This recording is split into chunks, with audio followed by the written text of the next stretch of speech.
And welcome, folks. How are you doing? We're back. We're back after missing the last stream because my sleep disorder. I'm still sleepy, but we're gonna stream through it. How's everybody doing? Hey, Sora, Bill, Maxwell, Josie, Hammy. Hey there, Muli, Nayada. Hey, everybody. Sig. Good to see you all. We are indeed making a homunculus. And then putting it through situations. That's today's goal. Anna. Having a bad day today. Thank you for streaming, cara sonriente. Cara sonriente. I hope you'll feel better soon. The minus God knows how long until the pegging starts. You know what Pegging. Hey Beppo. But yeah, thanks for the resub, Anna. And yeah, we got some fun stuff in store. I'm gonna start with a content warning just off the top. If you want to. I'm gonna start with the content warning off the top. We're gonna start with some medical imagery. So if you're queasy about that, you know, just be wary. I'll let you know when that pops up. But it's gonna be like, you know, the base for the main subject of the video. So at least until we give it cute eyes, it might look slightly gross, but I'll explain the context for the medical imagery. There's a JPEG. I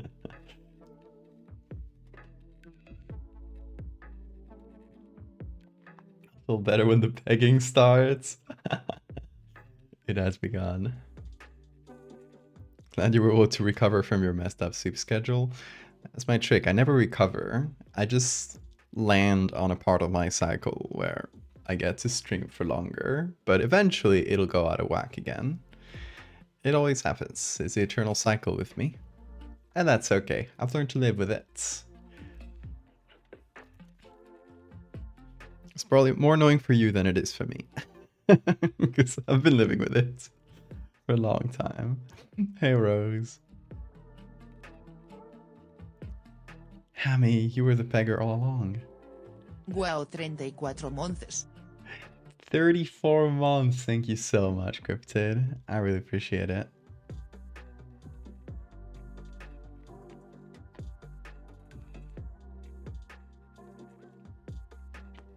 Hey, Pyro.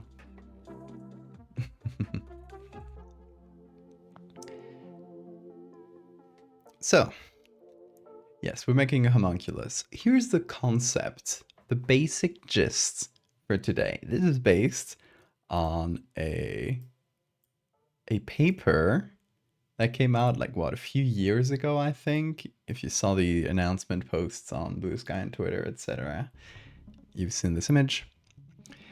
Scientists were growing brain tissue, like little samples of brain tissue, and suddenly, I don't know if they did it on purpose or accidentally, but eyes started forming on the brain tissue, and look at how this looks. It's so funny to me. It's literally just a little guy. It is a little guy. They're growing googly out.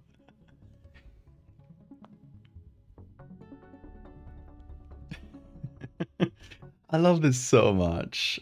It's such a good study. I looked up scientist's eye brain because I forgot the exact context. Scientists grew stem cell mini brains, and then the brain sort of developed eyes. Here is more images from the study. Forebrain organoid with primordial eye field. Optic vesicle brain organoids. Isn't that incredible? I love my organoids. They're doing great. You go on, little guys. I did not expect the tiny eyes. It's so good. It's so cute.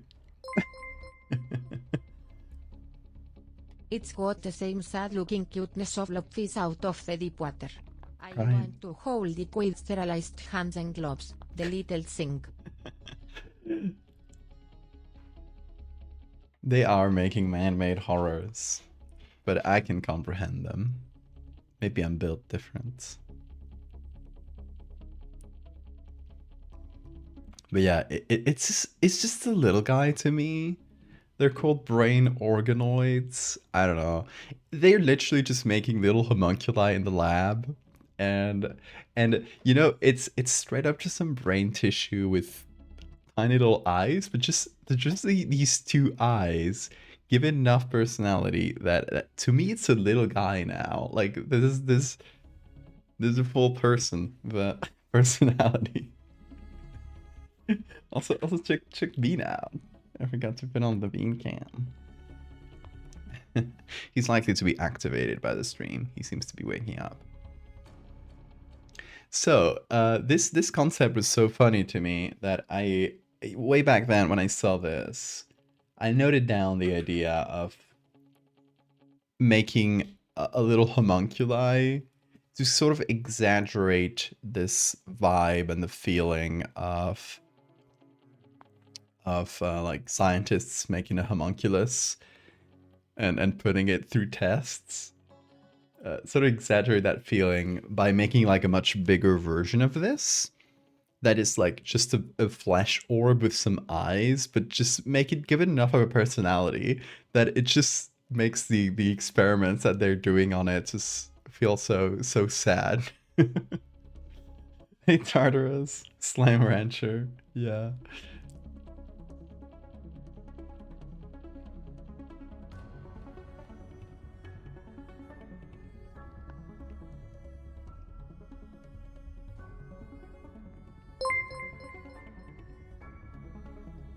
God, give it the same little yippee we've given the autism creature. It needs a yippee. If it has eyes, then it must mean it has the capability to perceive. How much is it capable of perceiving at this stage? It's probably just very simple. It's just a handful of cells. So it's probably just like very simple signals. If it's like connected at all. I don't know like how it works inside. YouTube Kids content hamster obstacle courses, yes. Put it through situations. Found the post you were looking for.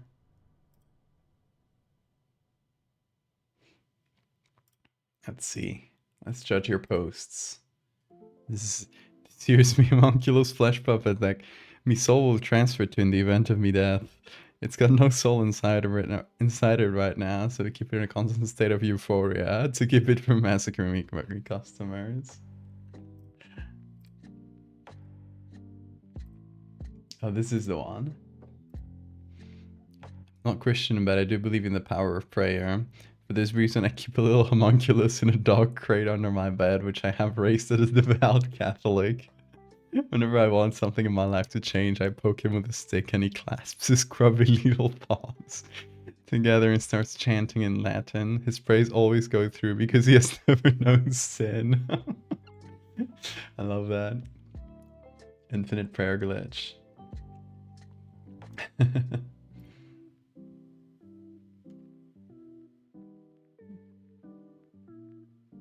Choose to believe he loves us back.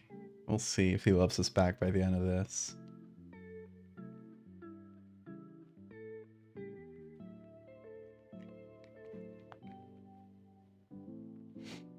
Unicellular organism without a brain can design the metros tunnels more effectively than us humans. You mean slime molds, right?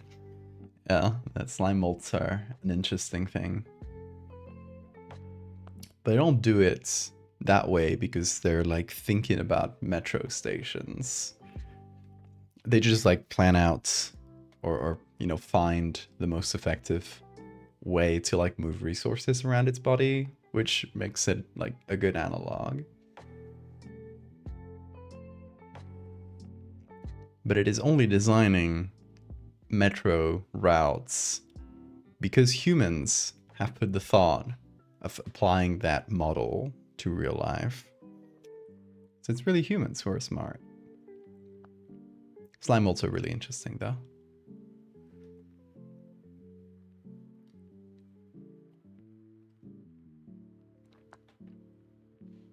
Do you think the other homunculus made out of different body parts and this new little baby would get along? Would they try to eat each other? I mean, the body part one would definitely try to eat this one. But the one we're gonna make will know no sin.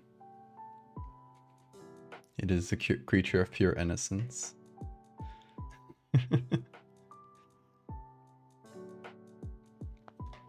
What do you think, Bean?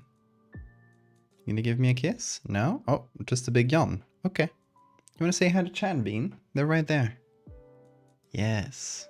Look at them. What if we punt it? I mean, it will feel pain, because we will teach it to feel pain. But not for the experiments. That one's just a little treat.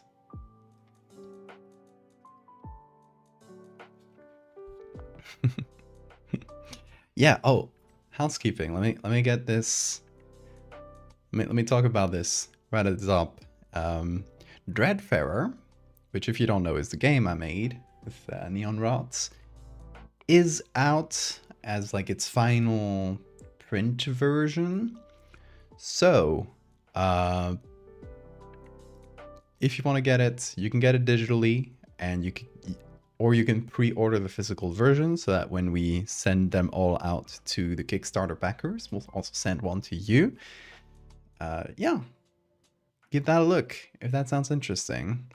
We're also sending this message out to people. If you're interested in Dreadfarer, or you've played Dreadfarer, you've checked it out already, and you frequent like any like local game store. Oh, there's the JPEG again immediately. And you frequent any like local game stores. We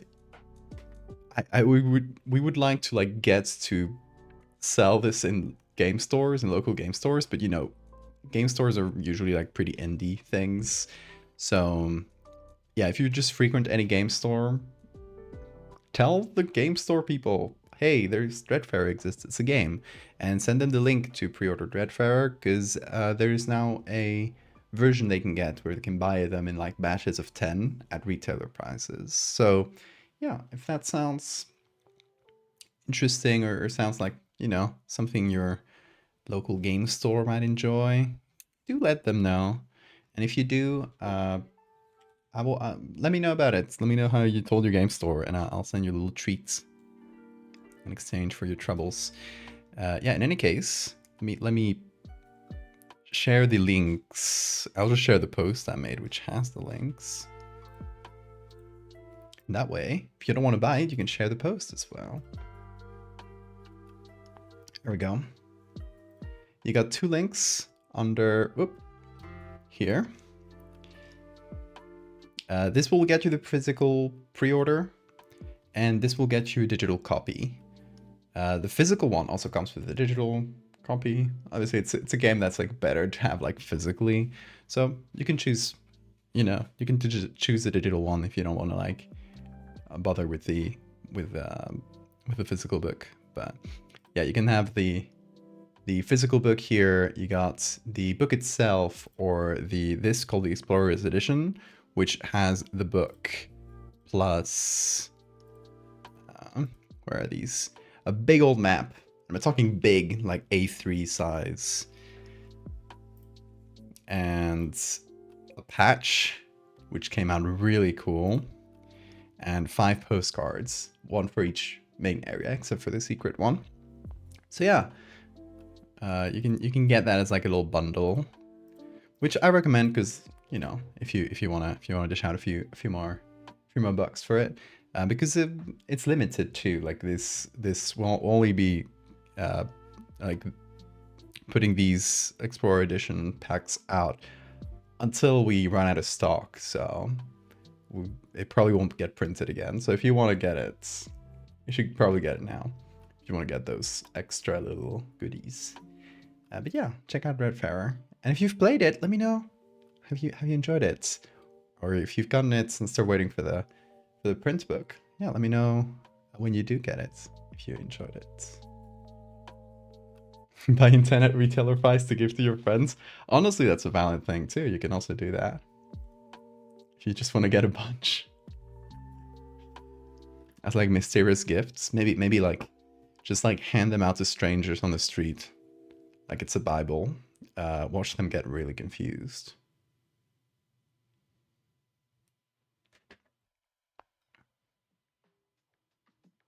There was one on your side of town. Might consider telling him about it. Yeah, if you ever like frequent it or know anybody there, that'll be fantastic. If you just tell them, hey, Dread Fair exists. There's a link there. You can get some copies.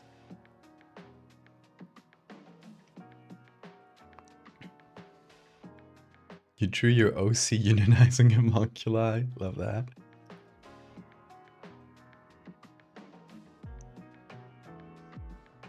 How would stores order it? So you just go to the same link where you can get the simple, like the single versions. And right here is a retailer. Oh, well, here on the drop down, there's a retailer version. This gets you like 10 copies. So you can, if they want even more than that, they can add more to their carts. You can get them in like packs of 10 essentially.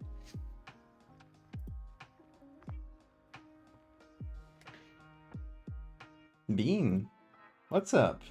Oh, you're screaming at me? What? You wanna go? Okay, Bean wants to go out. Hold on.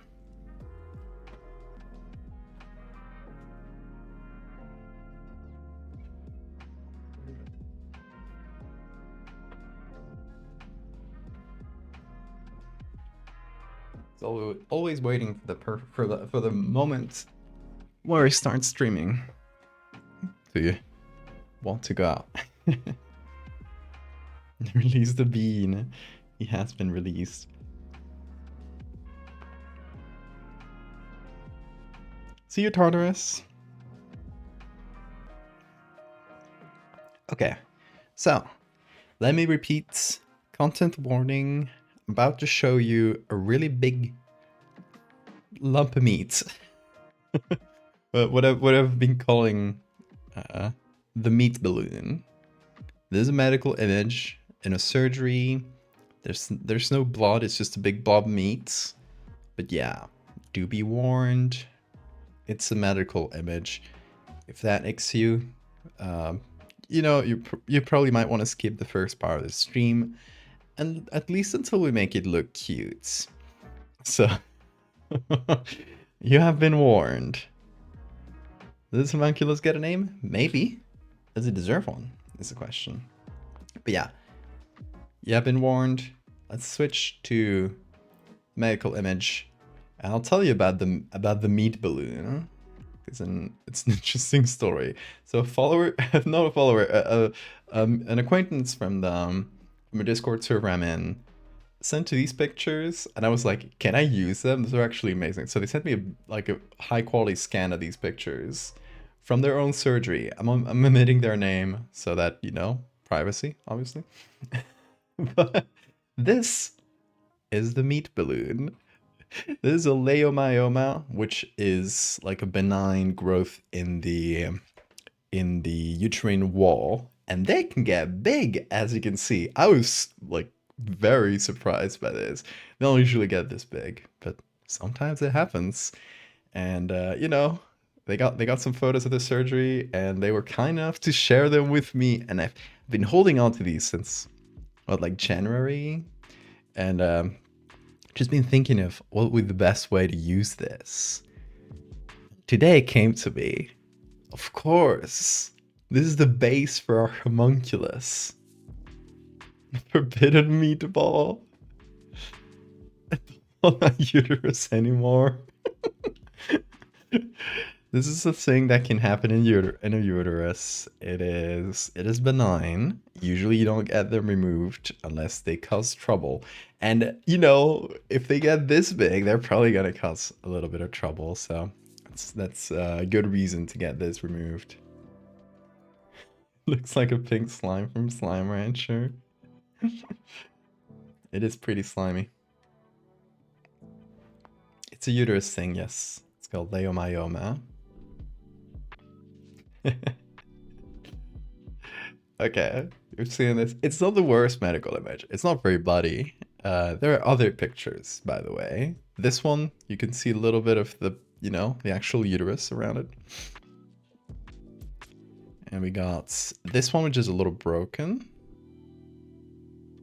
And this one, which is another one where they're measuring it, but it's being covered in that one. I'm thinking of using this one, but we got a few things to do, right? First of all, we're going to change the context of this. I do like the context of people wearing gloves, because those can be the scientists. But you know, it's a very surgical context. So we're probably like making the... Oh, where's my thing? There we go. Making these whites to just make them... They're not white coats, but you know, make them a bit less medical, more scientist. And we are going to take the everything around, like the hands and the meat balloon, of course. All of that is going to get replaced by maybe like a metal tray or something, like some kind of background they would have this on. And this will give us like enough, you know, a different enough context. And it hopefully won't look like what it is, a surgery image, right? And we can have this meat balloon exist on its own outside of a human body, which would let us, you know, treat it as like this independent little thing. And then we give it eyes.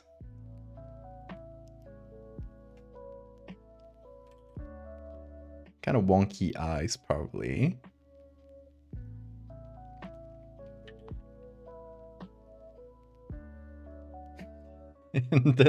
And that's her homunculus. What do you guys think? I think it should be like pretty simple. I really like the idea of blob with eyes as a homunculus. And it has to look cute, because that will just make people become attached to this little homunculus that they're putting through situations.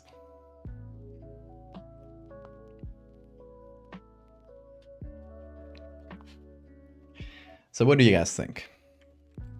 Is that a good plan? Also, if you were the person in this picture, because I did tell them about this stream, if you're watching, hi. You don't have to say hi in chat, by the way. You don't want to. We're keeping medical privacy really, really serious in this stream. So, but if you're watching, hi. Okay. Here we go. Let's do it. Let's first select everything we don't want out of this picture. We're going to start with object selection. We're going to choose our meat balloon.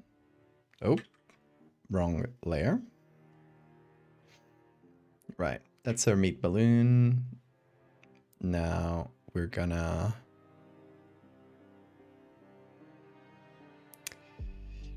start adding elements that we do want to keep from the background. Oh, what just happened there? Oh, right. It's trying to select elements, but it's not doing a great job. Good attempt, Photoshop. Terminator, thank you for the follow. The eye shouldn't be level. One noticeably higher than the other. I like that, yeah.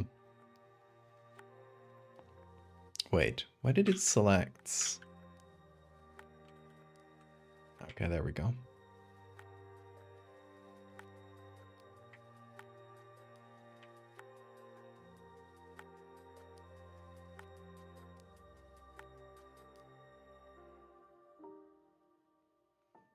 Let's see, will it select only the hand? Okay. You're gonna have to select all these elements independently because they're different colors and stuff. So Photoshop is just gonna consider them as different separate elements. Sometimes Photoshop is going to be really annoying about it. Okay. Please. Not great, but nothing we can't fix.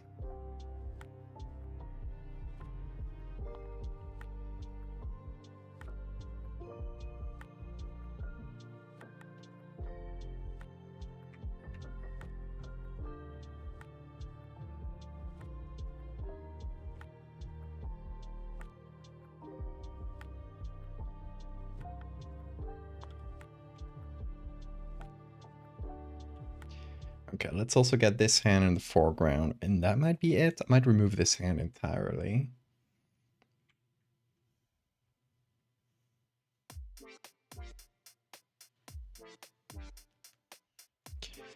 I'll also be removing like every trace of like surgical elements, gauzes, all that good stuff. My heart breaks to think that someone had to really go through having that removed, but what a contribution. I wish my Incredible. gallbladder had been more like this. Your gallbladder. Don't wish for that. Do send me if you got pictures of your gallbladder though. I'll take any and all medical pictures that you folks send me, because those are incredibly valuable for my work. Also, I like that this picture has some grain to it. Some, you know, it's a close enough scan that we can see the halftone from the prints.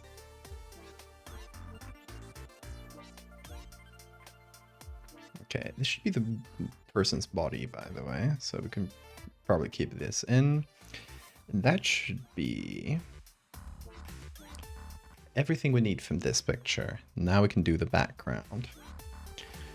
I guess if we do mix like big background elements, we'll either have to add this sort of texture to everything. My gallbladder made a bunch of rocks and had me floored for like 2 hours trying to pass one through the plumbing. I didn't get any photos, but I get that thing like an empty soda can.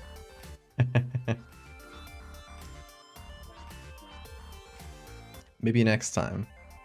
Hope there's no such next time. I am kidding.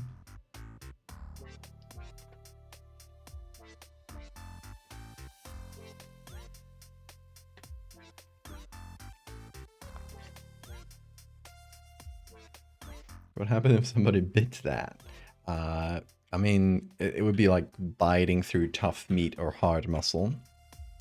Because that's exactly what it is. This is muscle.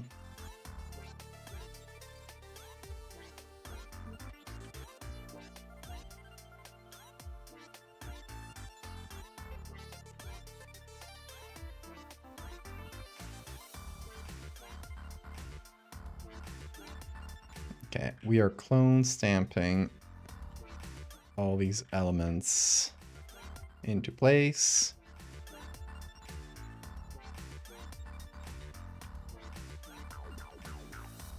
To remove this little square at the top.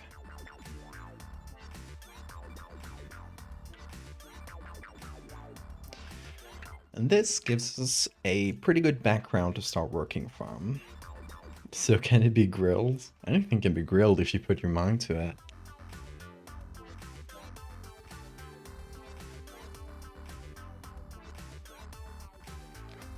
Those bouncy walls. Exactly, that is what it is. And we're about to give it sentience. So stay tuned.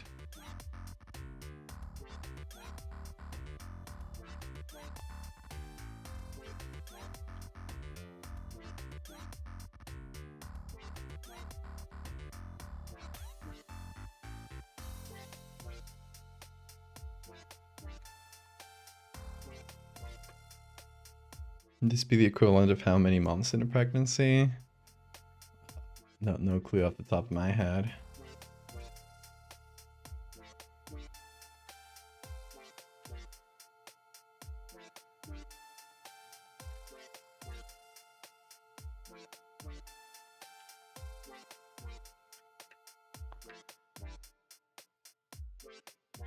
Okay, so a few other things I'm gonna clone stamp. First of all, there's little stains and stuff. Those can be easily removed. It's not a big issue.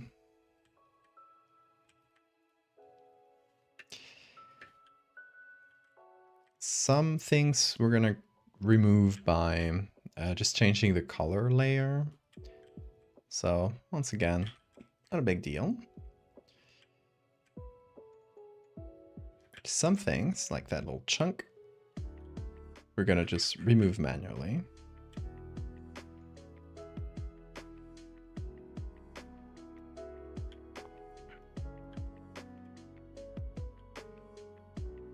So I'm just removing like the more conspicuous stains.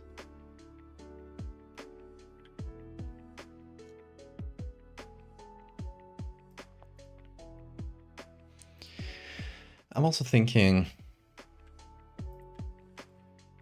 oh, what is that? Between the fingers.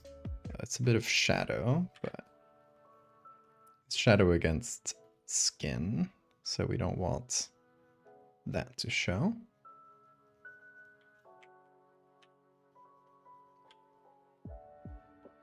Yeah, there's some edges to fix up, where maybe like Photoshop got a little confused between the two different gloves.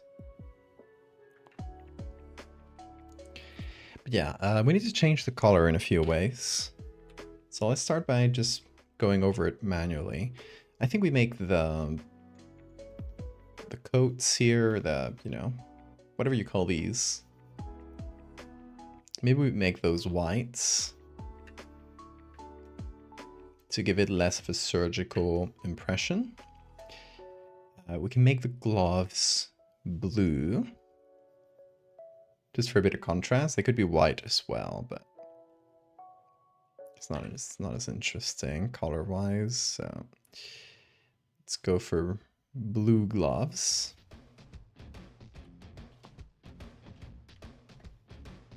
Gonna do that separately so we can then like change the colors individually. I'm actually gonna pick some blues from here.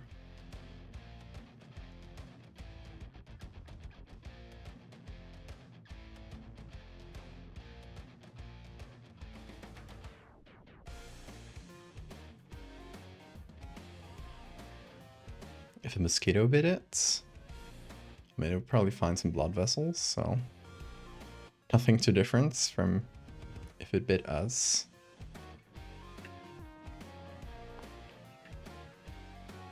Yeah, the blue gloves make it feel cleaner, or more, you know, pristine. Just kind of the vibe I want to go for.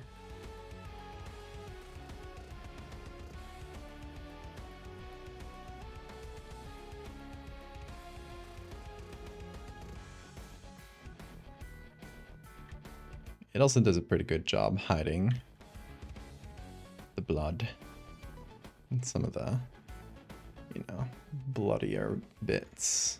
Not that it's a very bloody picture. One of the reasons I like this image so much is that, you know, you get the big blob, but it's not sitting in a pool of blood or anything. It's pretty clean. Makes it both easier to work with and just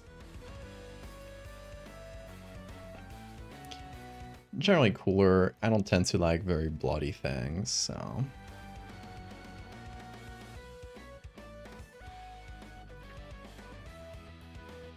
The scrubs, I don't think these would be scrubs. They're like the surgical. The scrub is what you wear under, right? I mean, I might be wrong.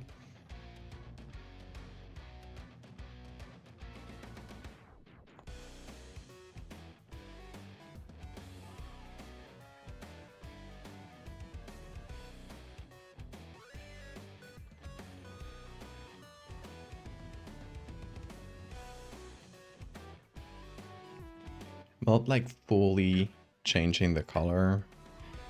That's why I'm going over it with soft brush. It's because it lets me be a little, you know, a little subtler with the tones, so it doesn't feel like all one color, which can make it feel a little jarring.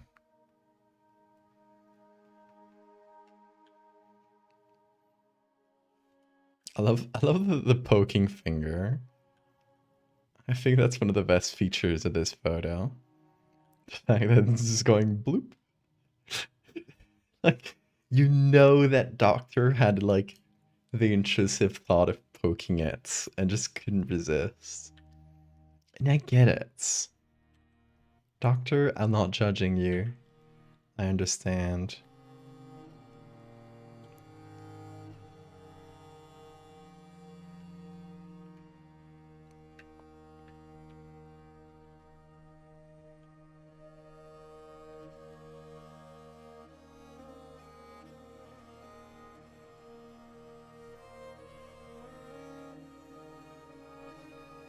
Okay, changing color.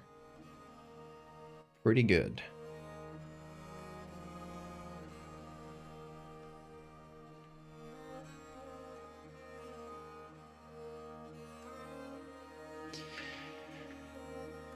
Now for the one in the let's just call them scrubs, I guess. I'm not 100% sure. They look a bit too gray, perhaps. So what if I just take that, add a levels layer, and brighten that a bit.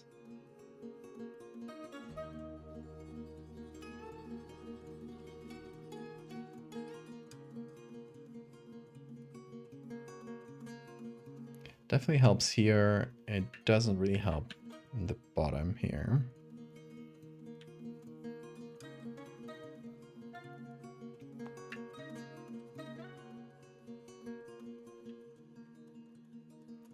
This is stain of blood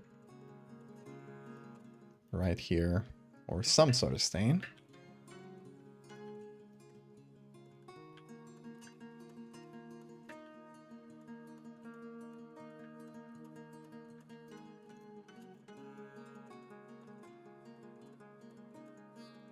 They are observing a flash orb, exactly. Let me get the bean.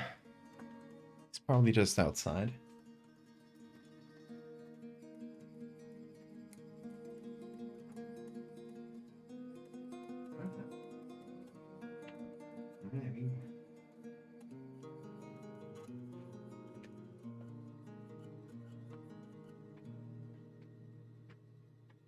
The bean is here. He is scratching his toy, though.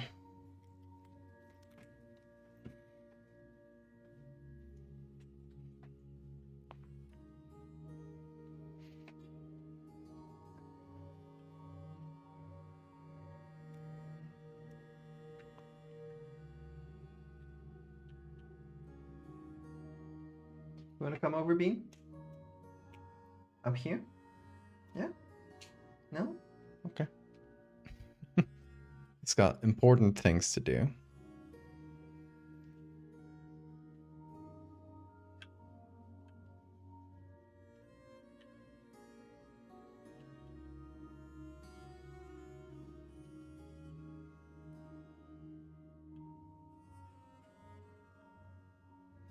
Hello, Bean. Come over.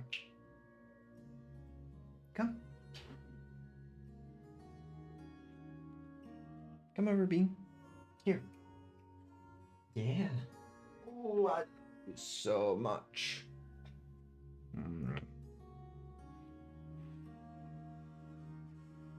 Chat.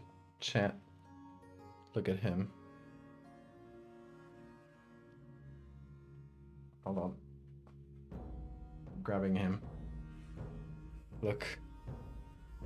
Observe. He's his foot escaped containment. Oh no. Stand over here. There we go. As long as you're comfy.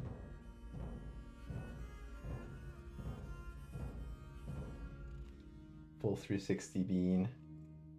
Scan him. Scan him in 3D. I love when cats let you hold them in weird poses cause they're weirdly comfortable. So I trust in a furry love over it. He trusts. I can also grab him like upside down and weird things like that, and he will not complain. Ain't that right? Oh, he's slobbering all over me. Bean.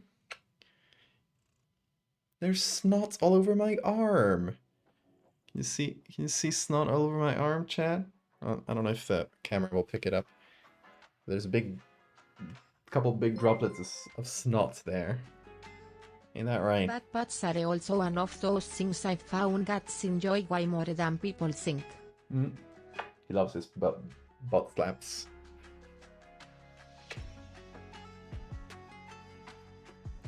Oh, there he goes. Let me clean up. Let me clean up the bean snot. More. As I was about to clean the bean snot off my arm, he just came in and did this and put some over my other arm. That's great. I have paper. Hold on. I have this. I can clean myself.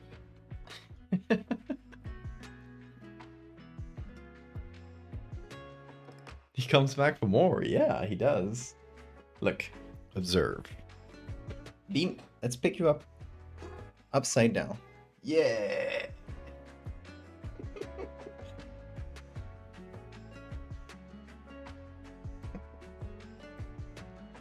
He loves it. He's purring right now. And he uses, he stretches his legs out when you do this. Ooh, yeah. Good stretch. Good stretch.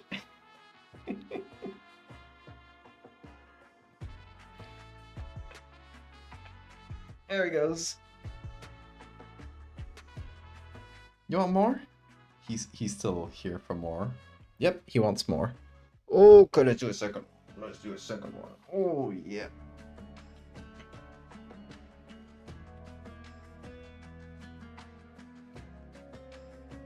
Sewing him like various robes.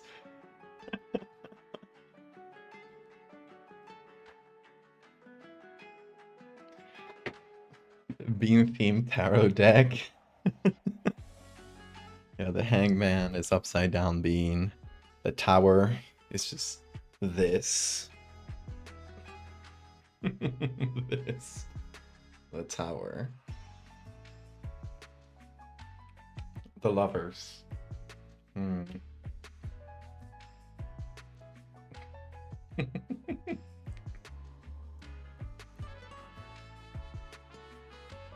What else, Bean? Yeah. Me too.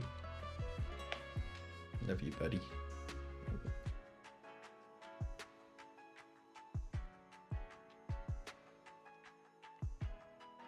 He's so full of love, even though I pick him up in strange ways. He just loves any sort of attention. Something he enjoys.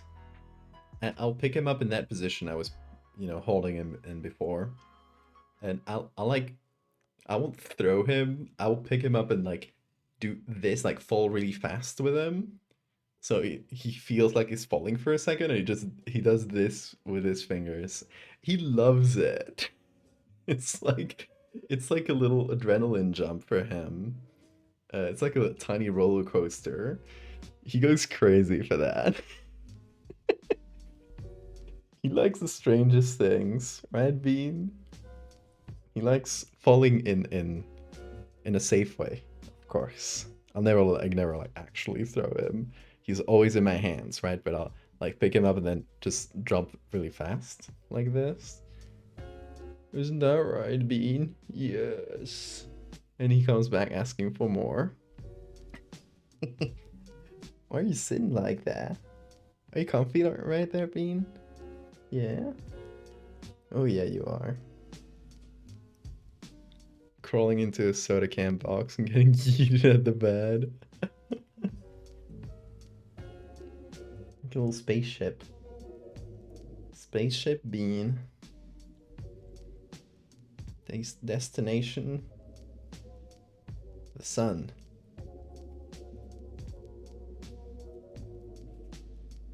Hold Bean to the mic. Okay. Let's see if the mic will pick it up in our crunch mode.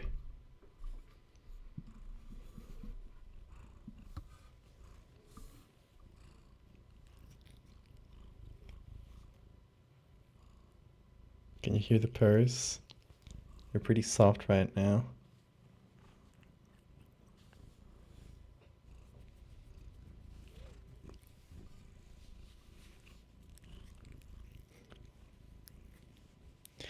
He's purring pretty soft now.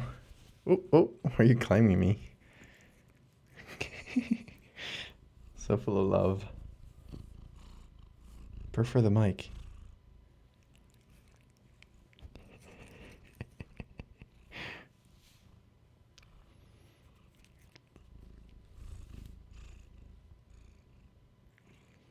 Optimizing his petting experience, yes.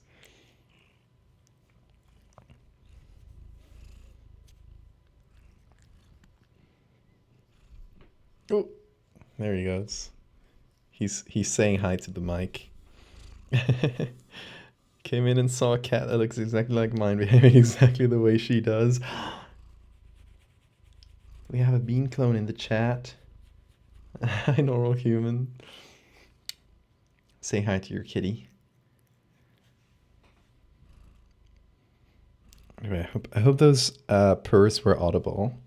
It's gonna slow down now. Put on the music again. He wants to eat the mag. Sometimes he does. He likes... Okay, something about Bean. He loves corners. And he loves anything that's like a little bit sharp. So he can scratch himself against it. Like this. See? He loves sharp corners. He goes crazy for them. So every time he finds something that he thinks might be a scratchy corner, maybe this part of the mic, he'll do just that. And he likes the texture on the mic, I think, as well, to scratch his little face with.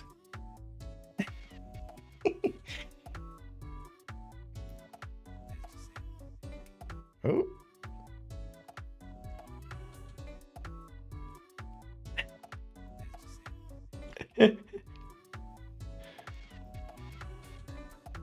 Ooh, yeah, you love that corner. He's going crazy over it. Bean's twin is named Oreo. Oh, there he goes. He had enough of being held. I mean, he's still coming over to me, but...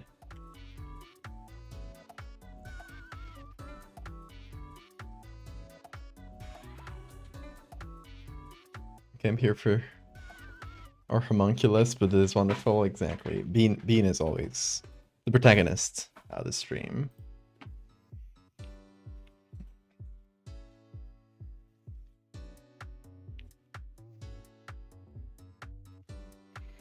We got two cat cams, human. Like we got one here and one there. So depending on where Bean is, I can always focus on him. This stream is Bean optimized. Also, my arms are now full of hair. Why would that be, Bean? You have any idea who the culprit could be? We might never know.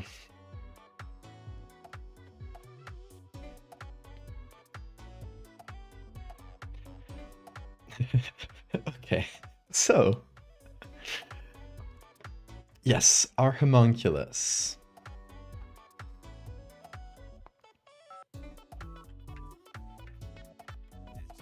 We're figuring out the background, and I think the next thing is gonna be putting a floor on this. Some kind of like metal tray or metal table, I think might be ideal. Let's see what we find though. I can just really quickly, I do have some good metal textures that we could put in the bottom there. Some kind of sheet metal texture.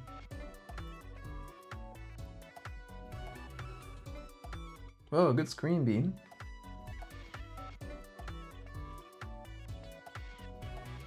Okay, we got this one. What are you cooking, Bee?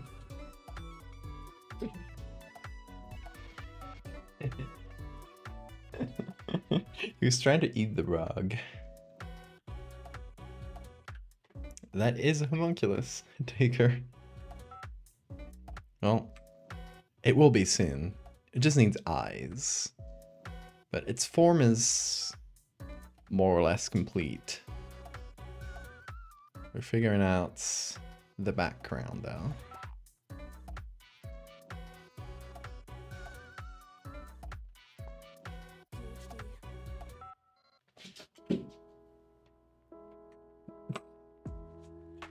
If you hear sounds, this is Bean. He's going wild back there.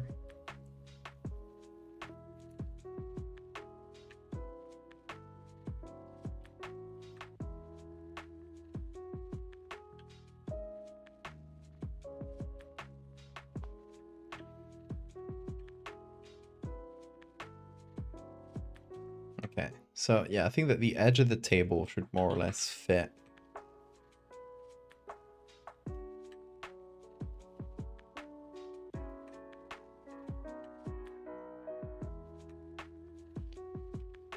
With where this person is standing.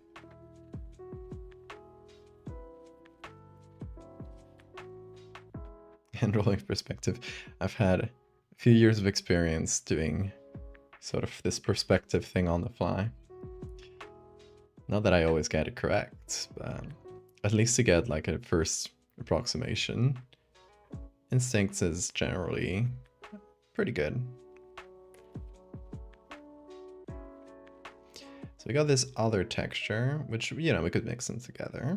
So we keep this one like closer to the camera, so it's not as distorted. This one's a little bit dirtier though. It's like scratched sheet metal.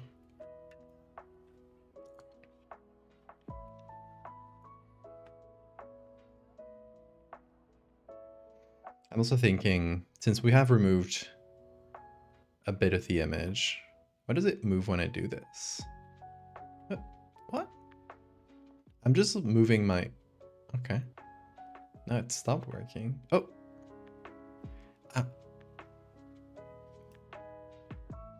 That's strange. Just moving my mouse was moving the document. Whoa!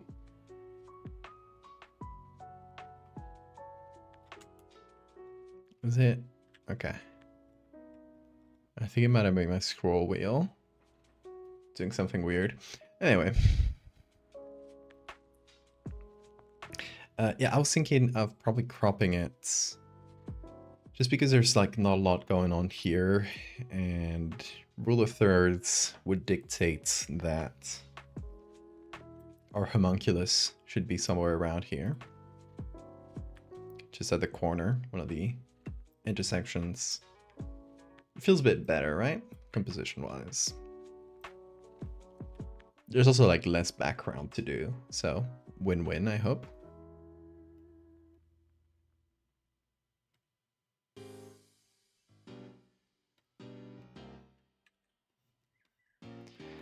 Okay, but the sheet metal might have like a bit too much texture, I fear.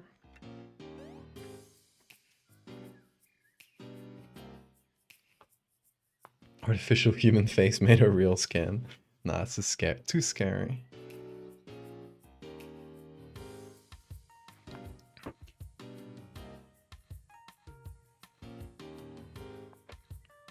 Okay. Let's see other textures. Let me just look for metal trays here. Or metal table, maybe? Okay, metal tray. Yeah, it just gives us like trays with stuff on them.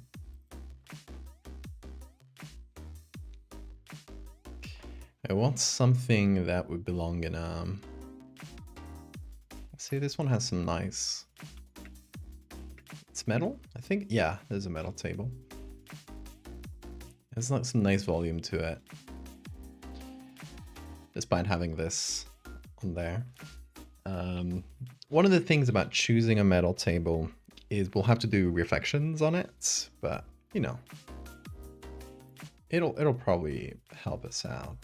What is this? Is that a metal table? I mean, it has like too many reflections on it. It's a very outdoorsy scene.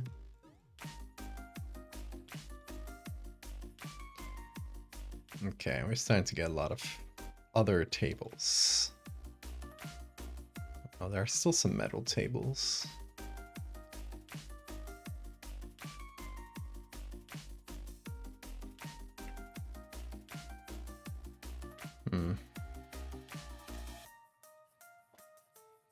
Centered in Hollow Muses. I think I've seen it before, but let's show chat.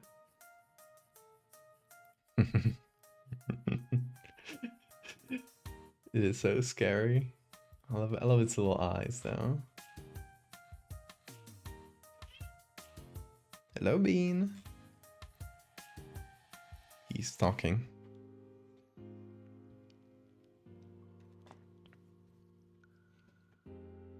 Okay, that looks like a metal table. Hey, look at that. That one's quite, this bit is quite good. Could be useful to us. Let's get one from a different perspective where we only get, you know, this clean chunk. But it seems to be the same as the other one.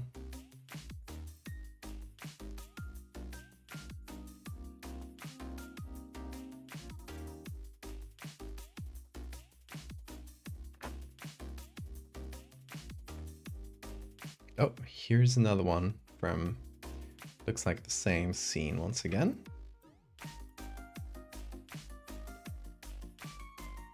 To make AI faces look more human. They only push him deeper into the uncanny valley. Oh, clean table. Clean metal table, nothing on it. That looks like a score. Let's see. It sits a little bit far away, so it might be better for the further end of the table. Also, it's not super reflective. There is reflection. You can see the orange here, but it's very faint. Let's see if we can do anything with it though.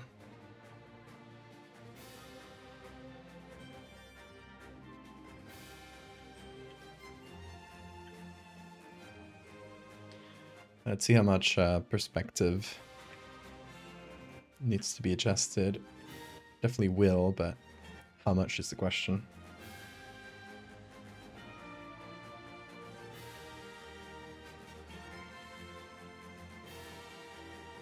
Speech to text.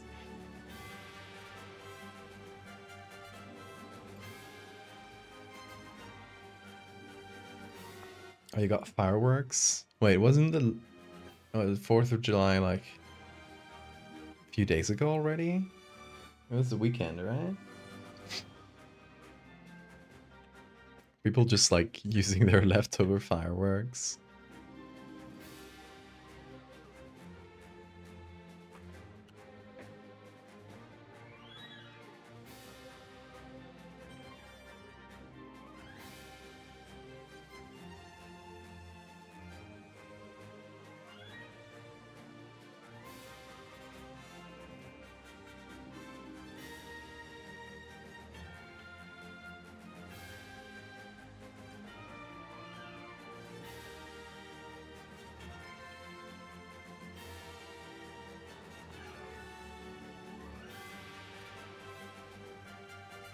I mean, if we rotate it like this, and you know, we probably add a bit more edge to this side. That is pretty workable, yeah. We do get a bit of background here that we gotta fill in, but it gives the table a bit more volume. We see how thick it is. Gives us a bit more context to figure out what the scene is. Probably something like this.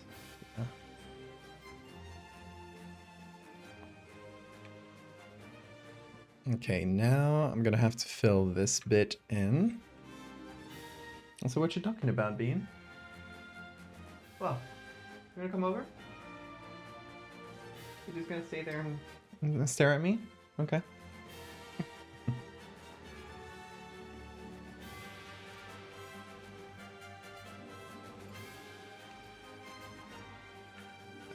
Let's figure out the exact angle for that.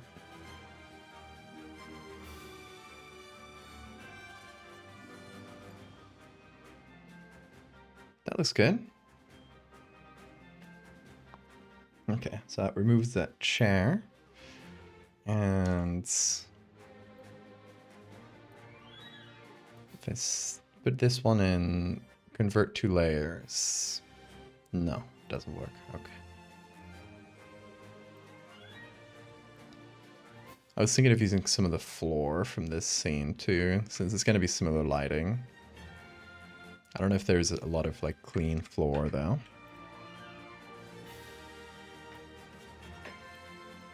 But if we put this here below,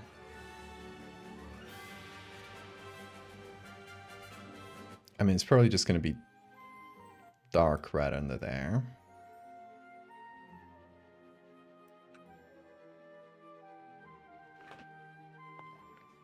Looking at this corner, by the way.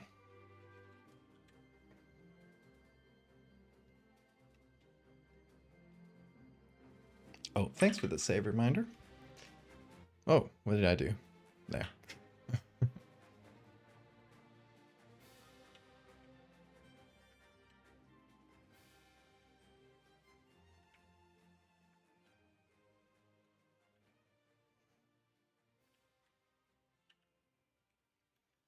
This adds a little bit of texture to the corner. Then, do we have anything we can use for the back?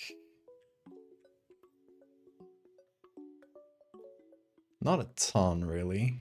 Maybe this bit of wall.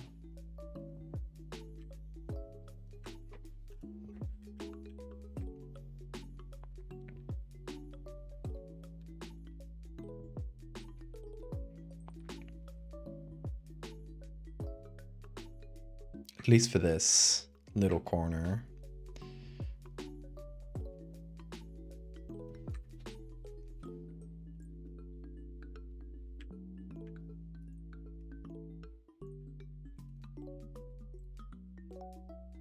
A skinned grape. Yeah, they did do surgery on a grape. That's the results. Gonna eat that thing like jello off a spoon. I don't know, it would probably be pretty tough. Tough meats. Would not recommend. Yeah, I've got to at least cook it.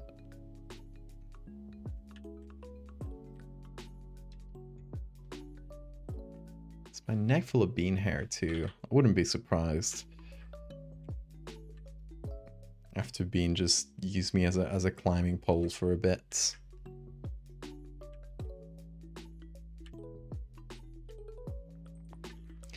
But it is a sacrifice we must make.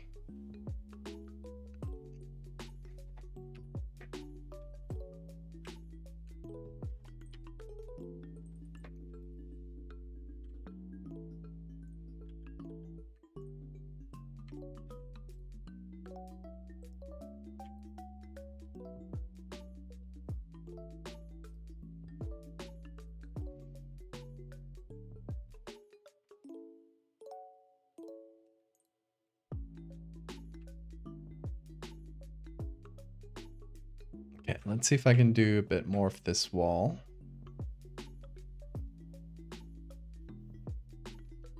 Does that match? It does.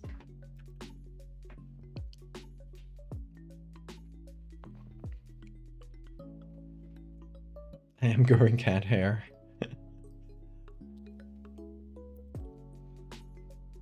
the spell is taking effect. God help me. Moss Pajamas, thank you for the follow.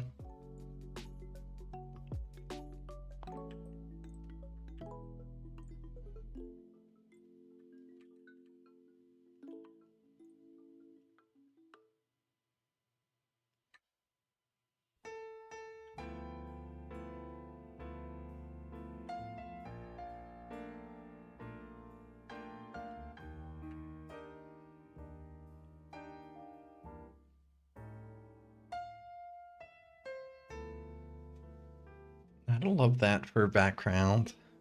Gotta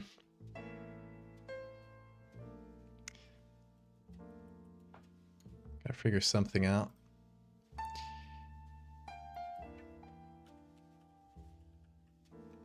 Kind of lab. Although we just wouldn't get a lot of background, but if I find something that has a similar angle.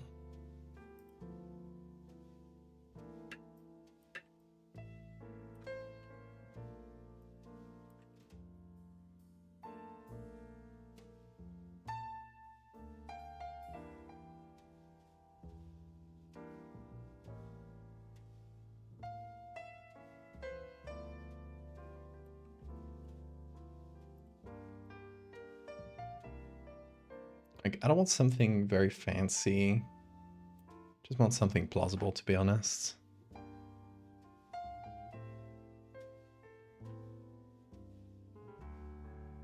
Hey, Anna. We miss you.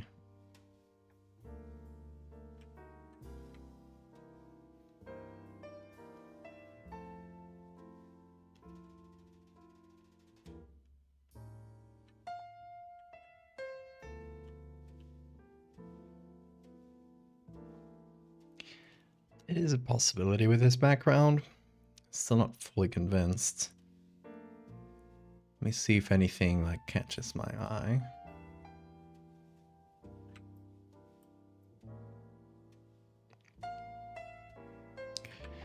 Mostly just want something boring looking. Because despite what movies love to tell us, labs are pretty boring. They're pretty drab looking environments. Because, yeah, again, despite what movies tell us, the scientists don't have money. There's no funding to get a fancy lab, so you're usually working on like super old computers and using like scrapping together whatever equipment you can get. That's what real lab life is like. So any real lab is usually pretty drab and old looking environments.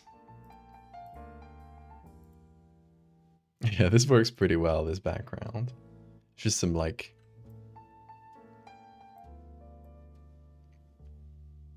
filing cabinet type shit.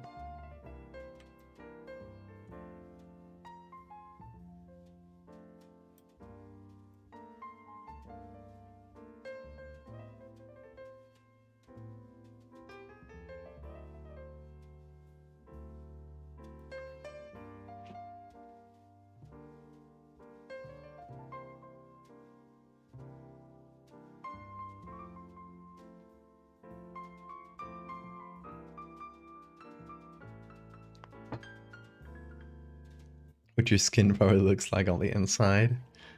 Yeah. Or muscle. Oh, where's the googly? Googly.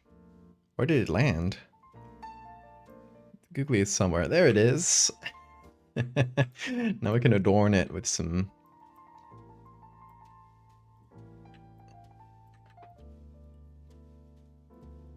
first pass eyes. There we go. Ain't they beautiful?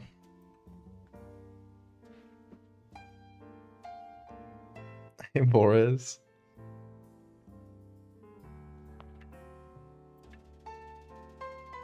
Okay, we got our metal table. We got some background. I think that's more or less working.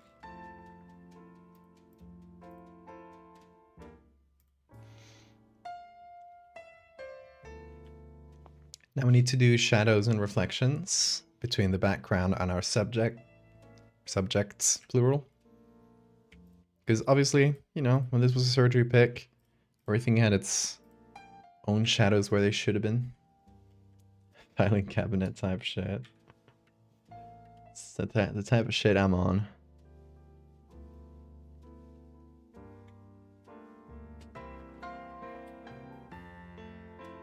What has it been? What are you eating that you shouldn't? I'm watching you.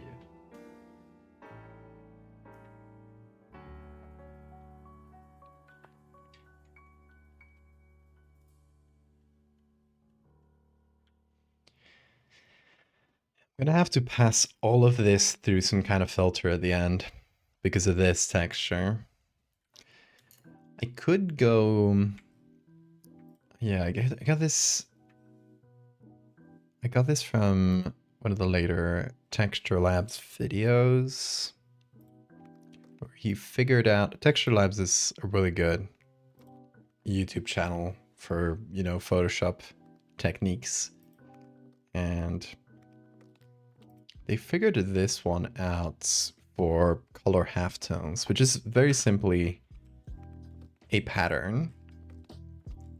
And, you know, it will create this sort of pattern that looks really similar to a color halftone.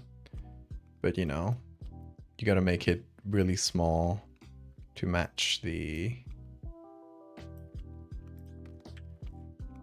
other one. And it's gonna look really black at the moment, so... Maybe we put it on overlay or something. That actually works quite well. To just give it a bit of that texture without, like, having to tune the whole image below it. Oh, that's actually kind of a banger. I might start using it in overlay like that. A Canon Teriel child. It is created by man. Wrought by human hands. Put into this world to suffer. Hey, Spacey.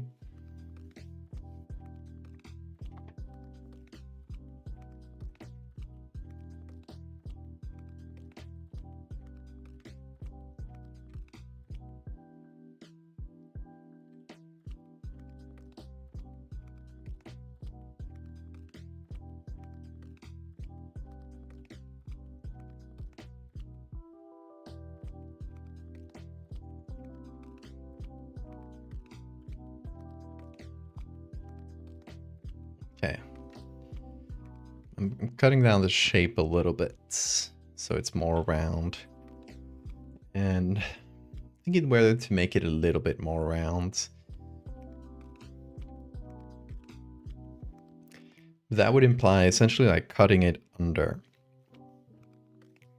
the measuring stick, measuring tape. So we don't see the lower edge. But it might be for the best. Because I think the rounder it is, the cuter. Okay, let me do a selection that just excludes that area so we can work without worrying about it.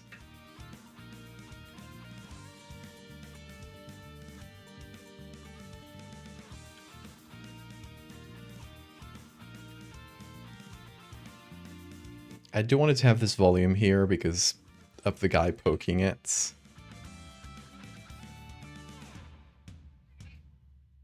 What was that, Bean?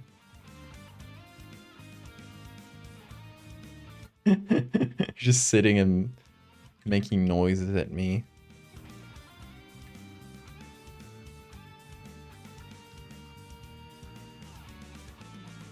Ruler, that's the word. Thank you. Sometimes I forget very basic words of the English language. And then you guys just gotta deal with that.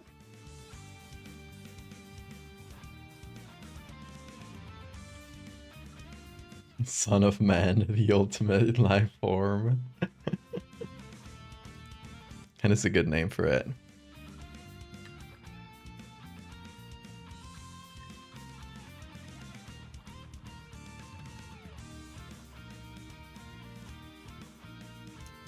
Do you want to go out, Bean? Again? Okay, sure. He's looking at the door. I think he wants to go out. Let me check.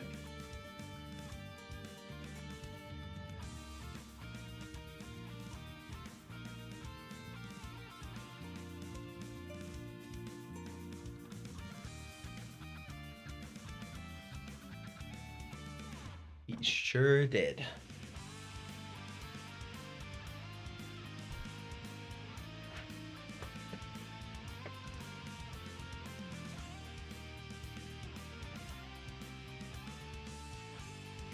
You forgot the words pants. You had to say leg sleeves. I love leg sleeves. We might want to incorporate that into our official classification for pants. Do you guys remember that? Have you guys been applying the official Valdevia classification for pants in your daily life? Because I hope you have.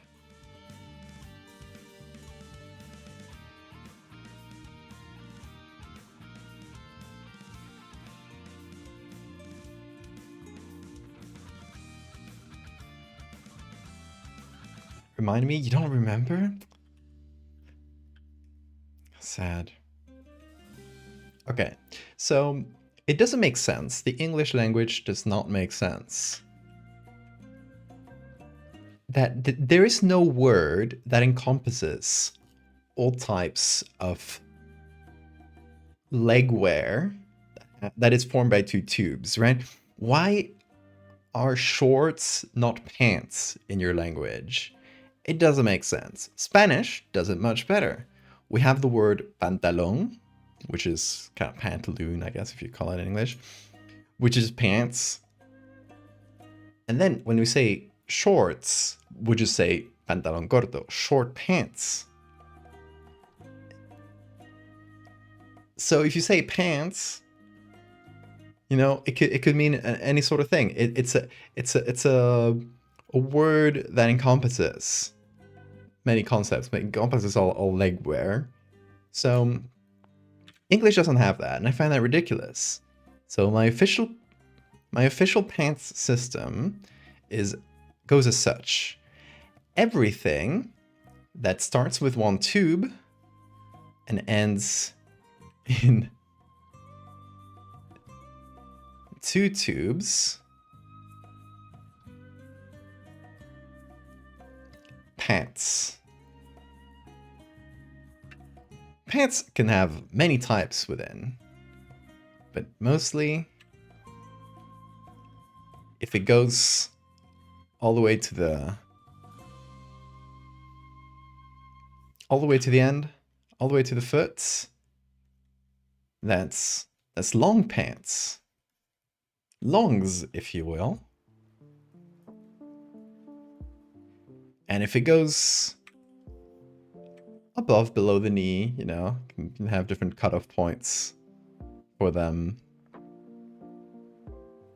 This is short pants.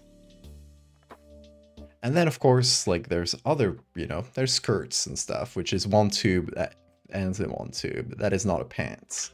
Skirts are not pants. That's a different thing. Those are skirts.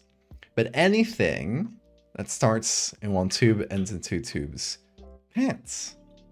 Are we clear on that? You like my system? It's much clearer.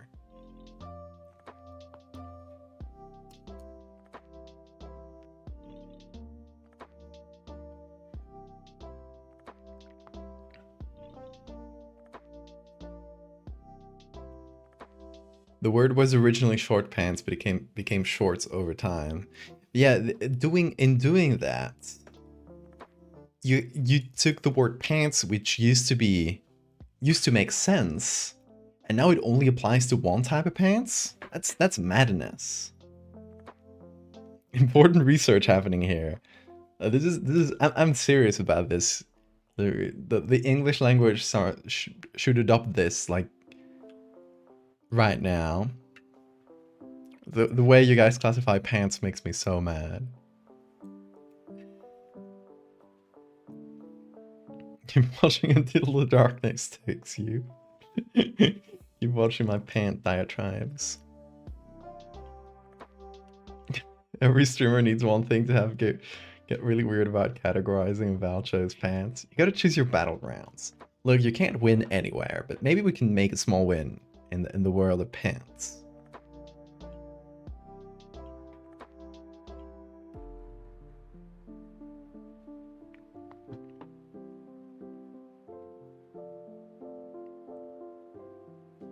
So now you know, this is the official Valdevia pants system. Remember it, apply it in your daily life.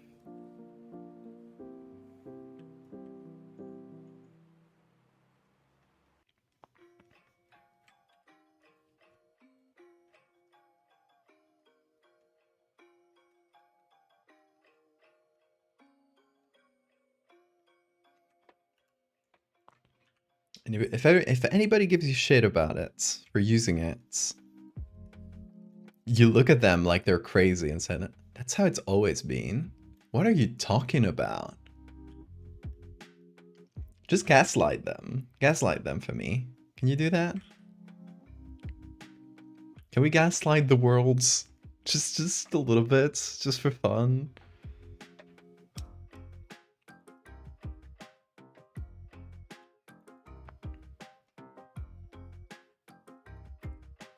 Maybe we should call pants leg sleeves. Gaslight gatekeep girl pants. Yes, exactly.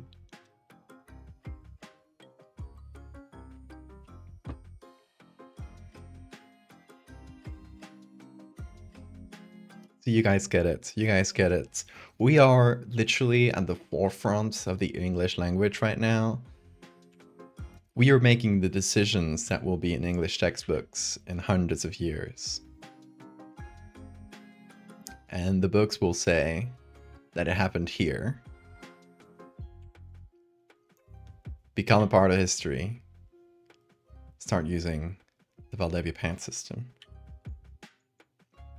That's the end of my pitch.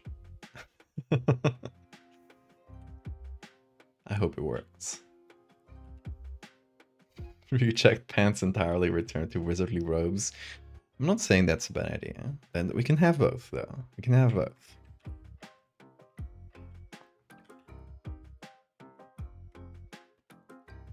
The pants system only paves the way to a broader, to broader thoughts about legwear. Maybe through unlocking pants, we can slowly change society and make fashion way cooler.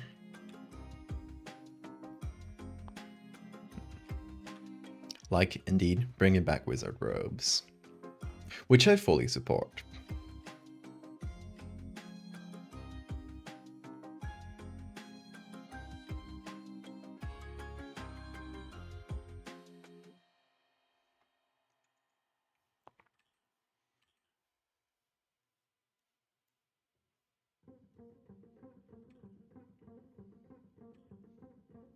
It's funny. I think I have my original notes of the pants system, because I remember the exact edit I was doing. It was for Dreadfarer, and let me see if it's still there.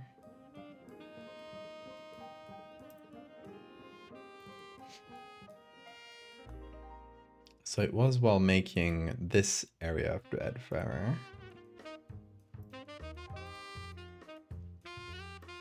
They say I have bad memory, but then I remember shit like this. Wizard robe with pants underneath when there's high winds at the top of your wizard tower. Exactly. Did I keep it? I hope I did. Where's the pants system? No, that's a sketch. Did I delete it?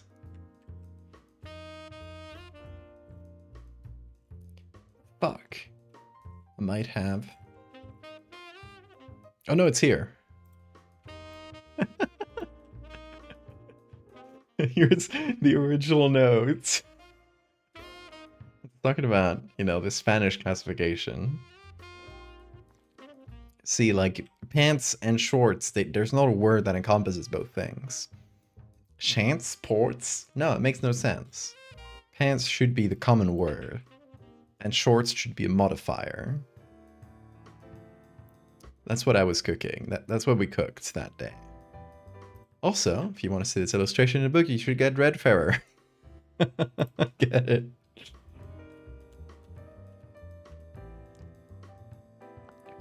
Get Red Ferrer. Right there. Final version is out now.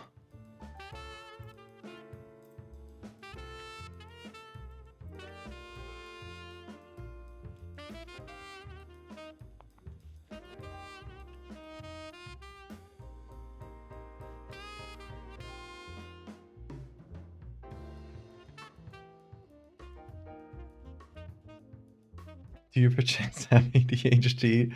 I might. I've never done the test. Because they gave it to me, but then I forgot to take it. Which might be an indictment, but...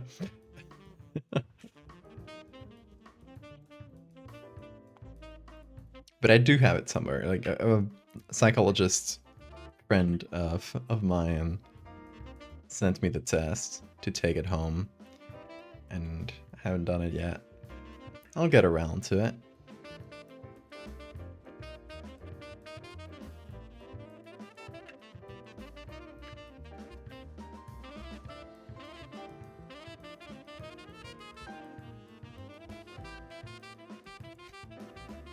Please give evidence of it. I'm busy. I got so many things to do every day. You don't even know.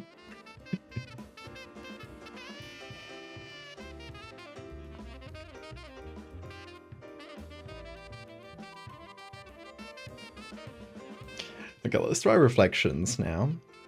We've done some shadows. I need more down here.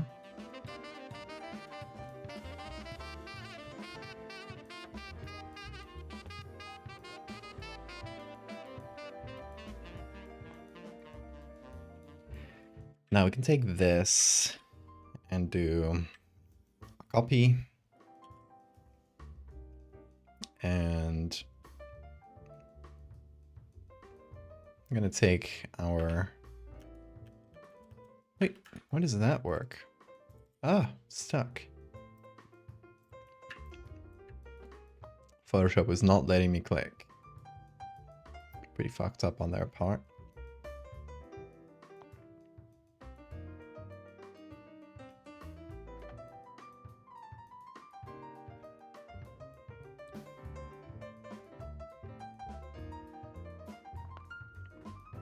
What is this texture? Oh, it is a leiomyoma. It's a benign growth in the uterus. I've got Dapper. an hour in me. Better make it a good one, /red. Thank you so much, Dapper. 47 months. Hope you're doing good. Come watch my blob. Watch my blob for me.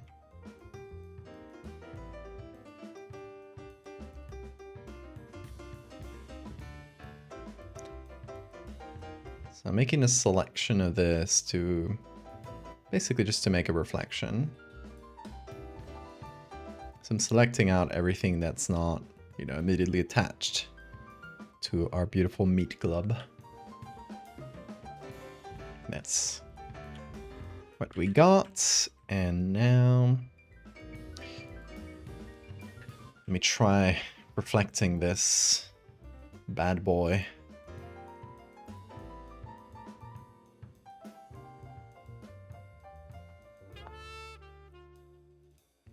Google Doc exposing you for showing me your love.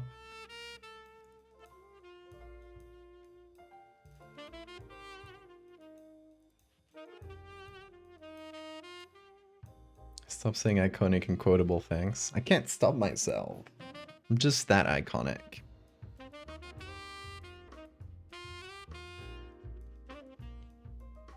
talk about iconic. You think Bean is ready to come back? Let's go check on the Bean.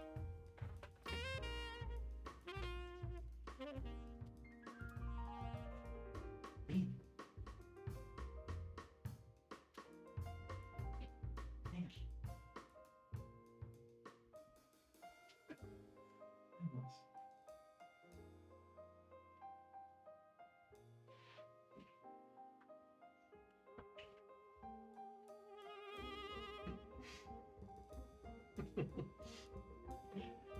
I opened the door and immediately hear a loud crash outside. Was that you? I think it was just jumping from the table, but it was just like really good comedic timing. Right, Bean?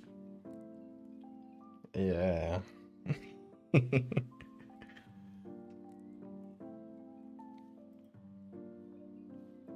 Say hi to Chad, Bean. Right there. There they are. Did you miss them? They missed you. What were you doing out there? Were you pooping? Probably. He probably got the poop zoomies, hence the crash. Oh. There you go.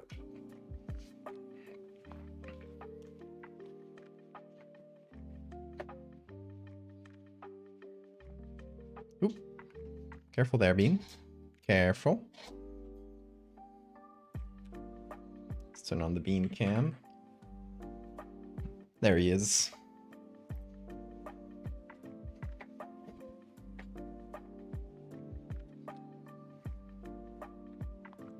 Bowling pin shaped. Look, we love his primordial pouch. Don't laugh at it.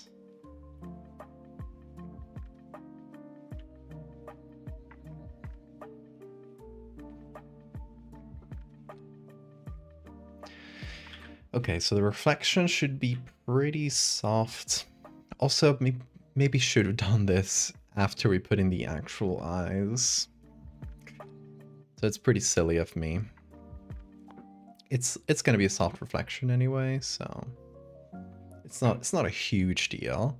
We're gonna need several reflections, of course. So we're gonna make more copies of our layer, and next one is gonna be the ruler. Hey, I remember the word now.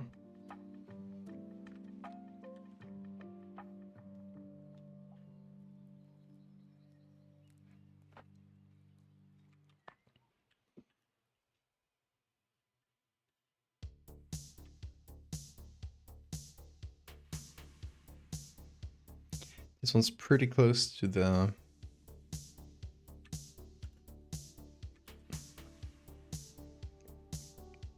table there. Should be pretty dark because we're reflecting the underside of it, which is not lit.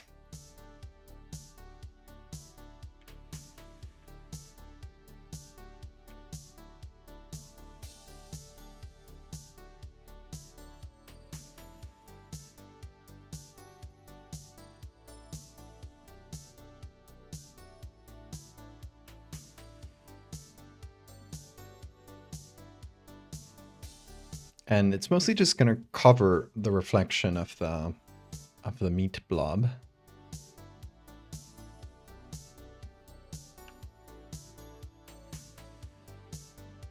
Valdevia branded ruler.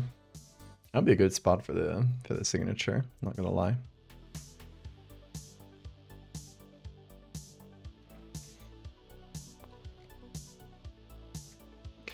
Okay.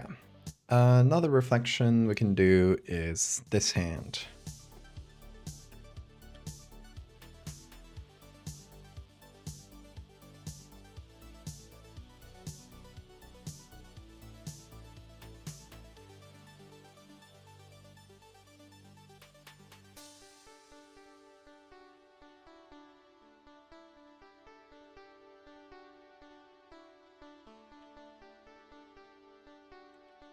This pink thing I'm doing is a selection, by the way.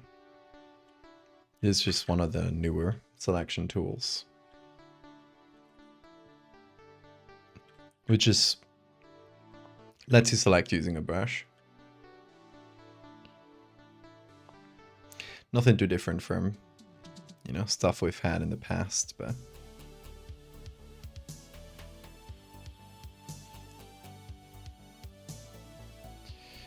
okay. So I'm going to take that as its own new layer.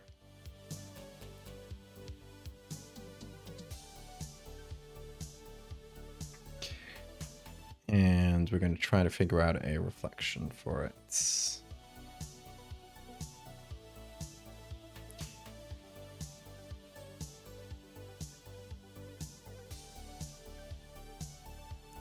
Wait. Yeah, depending on how much or how close this is to touching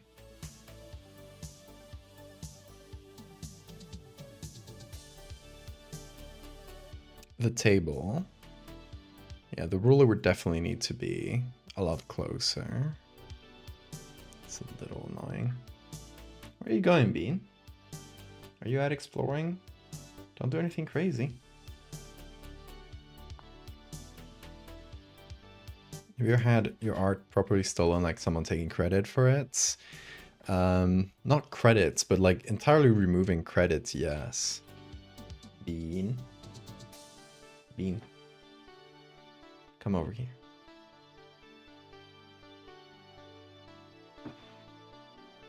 Come over. There we go. Are you going?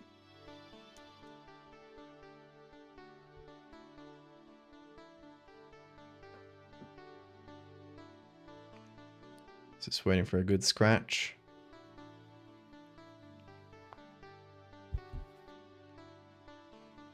I forgot the eyes.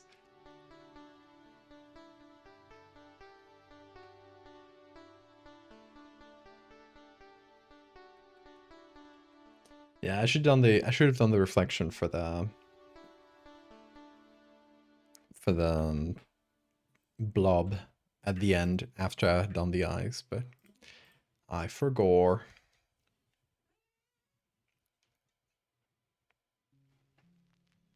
Okay, so my idea to avoid this problem entirely, Bean, don't do anything crazy. Careful there.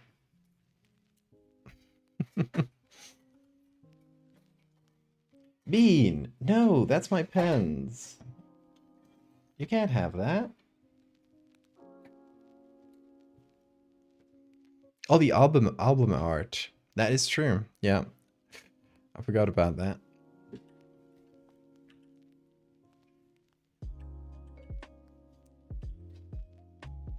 So yes, that is a definite yes to the question.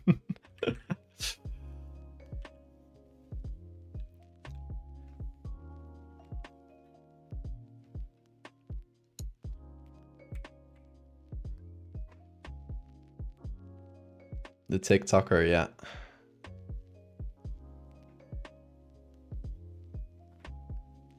Oh, hello, Bean.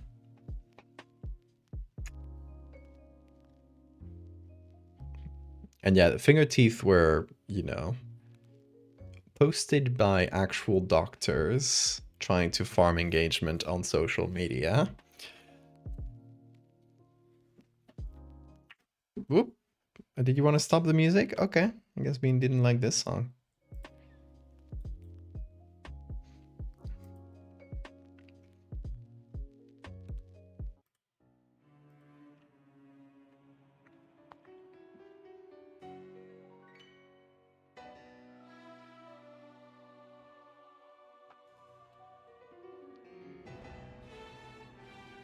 If you had a band, you'd 100% pay Val to do album art.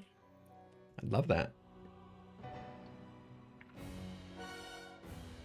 Album art is always one of the most fun commissions to get, to me. Book covers, too.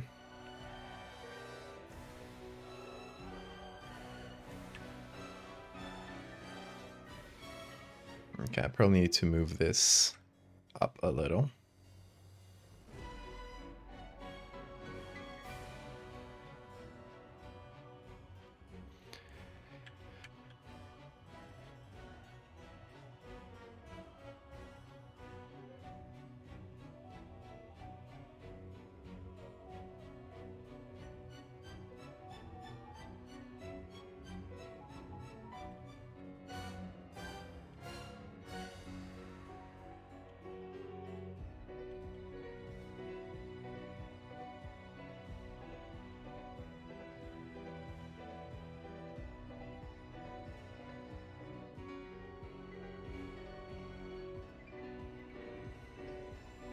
Bean is looking at the screen really intently.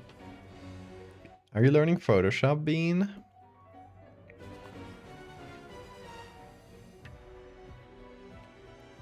Beckett's. Are you thinking about Beckett's? Our best friend, the scammer.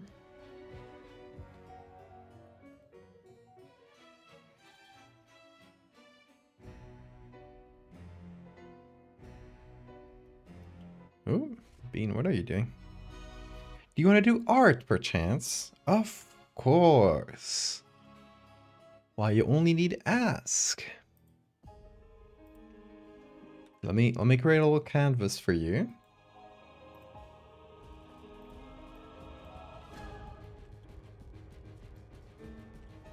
Okay, here you go.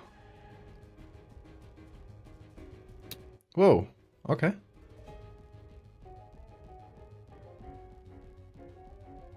You're going off canvas, be careful. Whoa.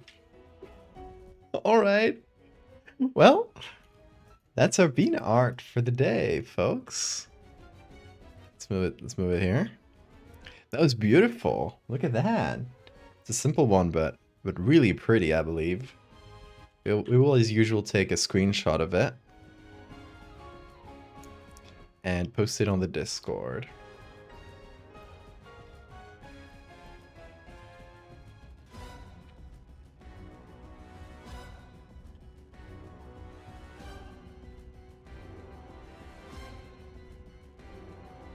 This is really fast bean art. MF?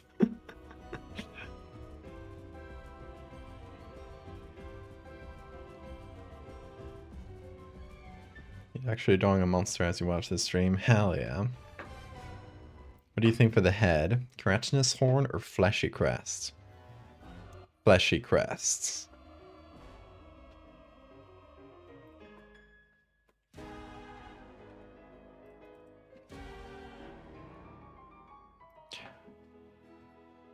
We love Bean's art. What a talented being.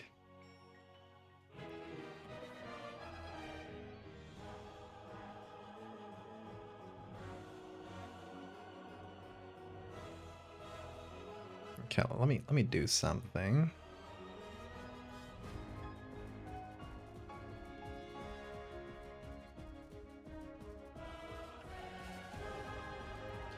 Putting these in normal mode.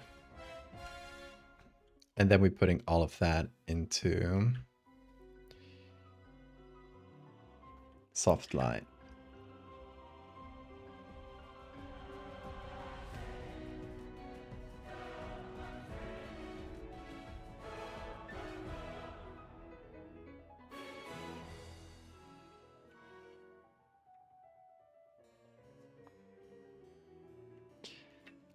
Okay. You know, it's sort of fake reflection, but hopefully it does the trick.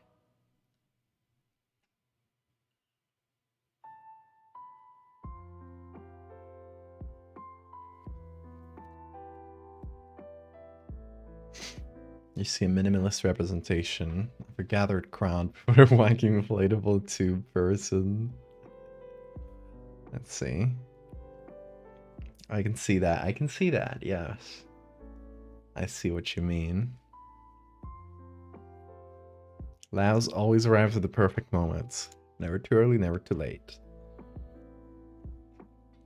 Celebration of whimsy so often contrasted with the backdrop of corporate greed. Whatever happened that you on YouTube short of that bro podcast, there was one video of them saying the mock was captured behind Google Street Car and they use your work. Yeah, I remember that. I don't think I have a clip on hand. I probably shared it on the Discord back then. So probably a keyword search would probably pull it up. But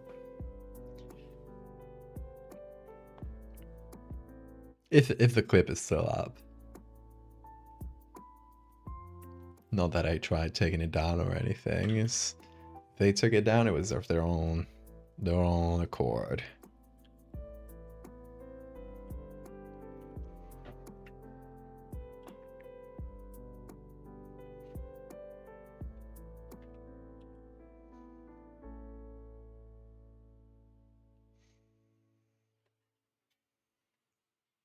Bean. Are you playing? Oh, he playing. He's running around full whimsy.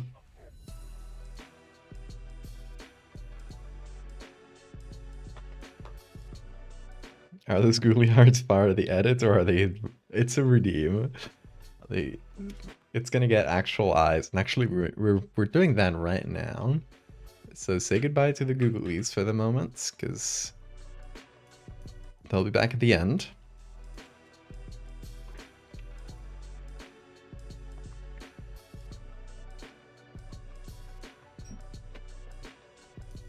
Hello, Bean. Bean needs to liberate some energy.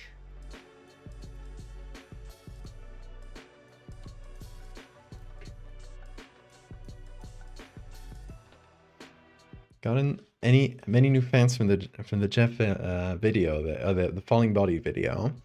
I did get, like, I didn't check if, you know, my followers went up anywhere, but I did notice it on the Patreon, because I did plug my Patreon at the end of that video, and I got like about 10 new patrons, which is really, really cool.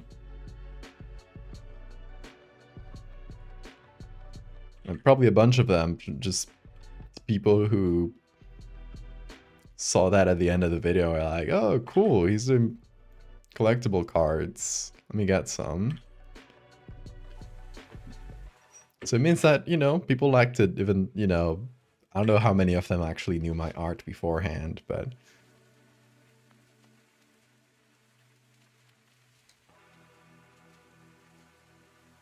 it is quite cool.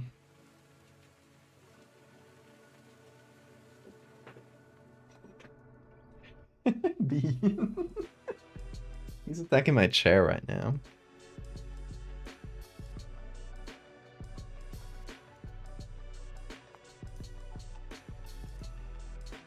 I binge all of his videos now. Jeff is great. I love his stuff. That's why I reached out to him. And you should watch that video. It's very good.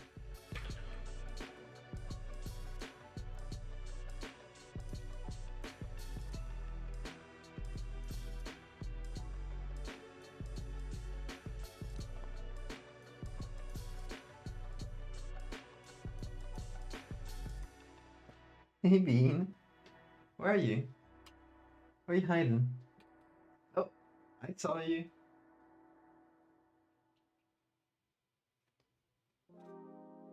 His hunter instincts have activated. He's hiding behind things. Attacking his big toy. The fishing rod.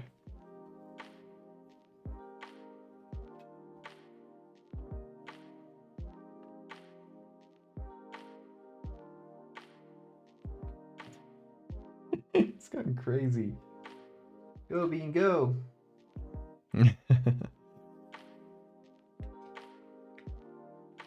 Googly ass and the homunculus would be very experimental.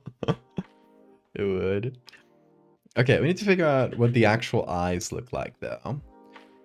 That's a question for the ages. Let's figure it out. So, why does it want to be a PSB? Hold on. How big are my layers? Oh, I bet that's because of the metal layers I didn't end up using. The metal sheets. Yeah, that's definitely it. You can't see color anymore? You okay? They could look googly. I mean, no, the eyes have to be very simple. Because we are basing this off, as a reminder, of the brain organoids. These little guys. For context, for those who missed the beginning of the stream, these were scientists who were growing like brain tissue out of stem cells, and little eyes started growing on them. They call them brain organoids.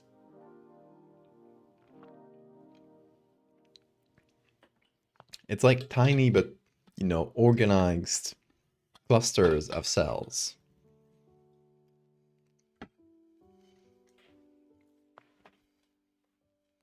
Yeah, rest up, mouse. If you're not seeing color, that's probably a good indication. Heading to bed. Have a good sleep, boss.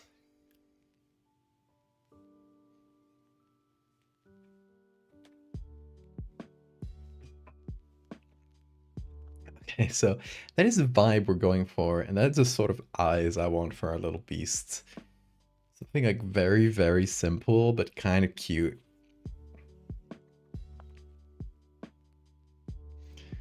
And I'm trying to think like what animal or thing could we use? Like it doesn't have to be an eye from an animal. Could be, I mean, the ones I'm thinking within animals that could work are seals.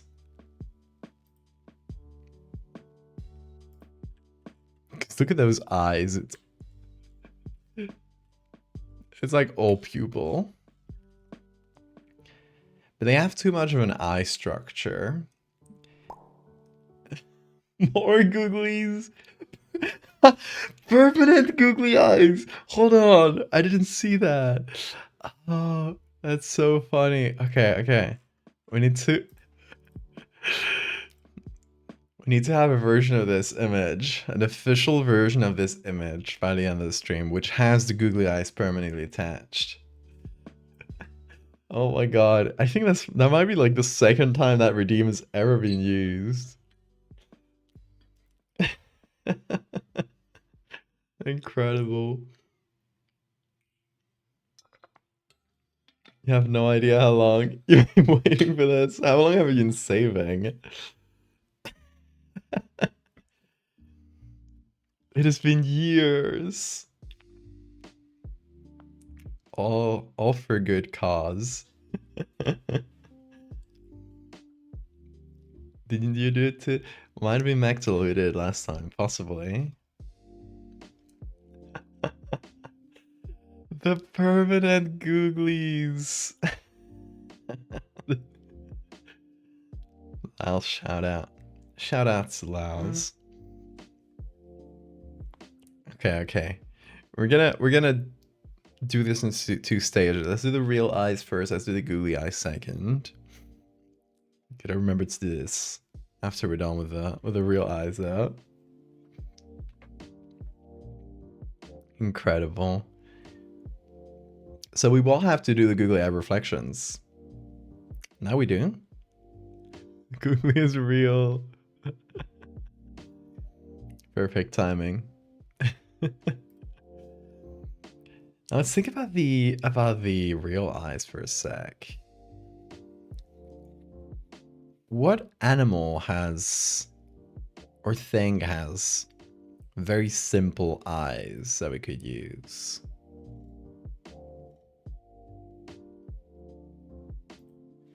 Oh, this one's good. It's too mammal though.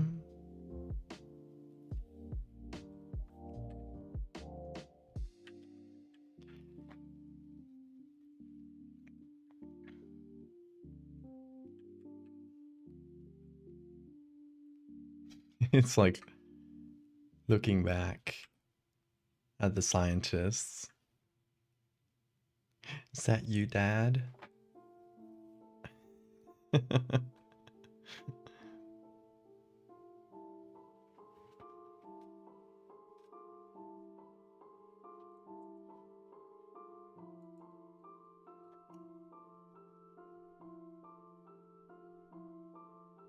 It does fit very well, Laz.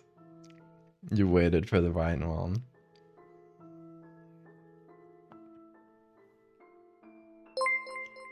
Jelly beans. Could be jelly beans. It's like Hoopa. the cipher being born all over again. It kind of is. Slug or snail. Yeah, that's a good one.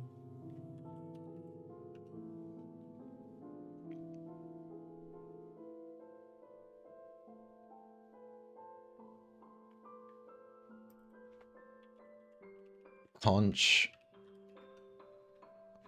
Maybe. Not really big close-ups of snail eyes. Understandably. They are really small.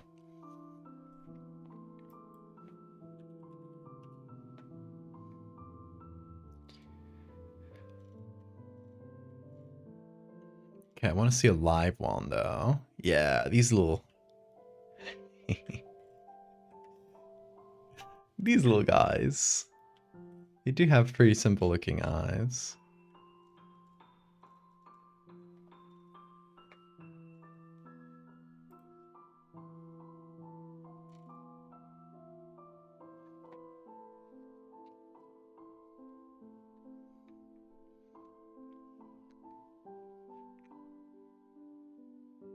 Cone snails. I think we might have to look for those on iNaturalist. Because this is gonna give me the shells. But honestly, like jelly beans is not such a bad call. Is it one word? Jelly bean, 2 words? Probably 2 words, right? Like some sort of candy. Where it is shiny and it has a little bit of texture, but it's very simple looking. Well, I guess these are not very round. Big might work, right? iNaturalist.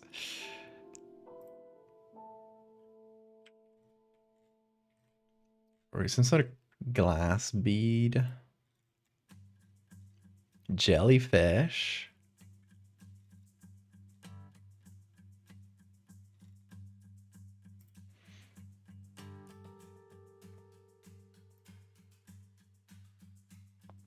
Tomatoes. It's not too bad. They don't have all the reflections at the front though.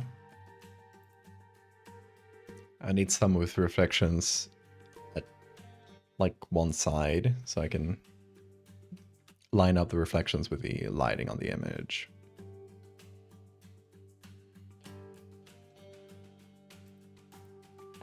Let's try this candy. Because it's not fully round, and that's sort of the vibe that our organoids have. Where the eyes are not fully round.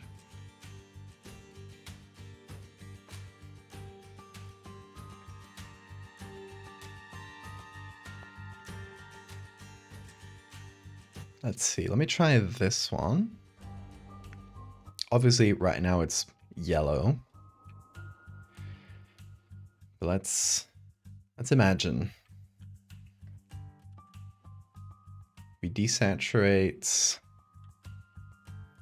And then...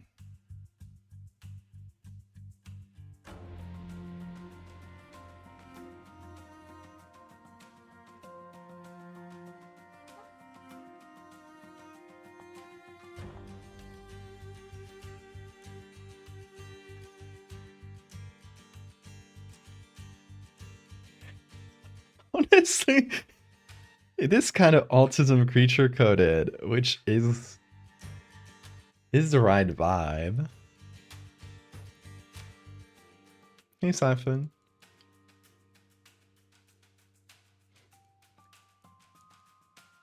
Whole dude is edible. Don't eat him.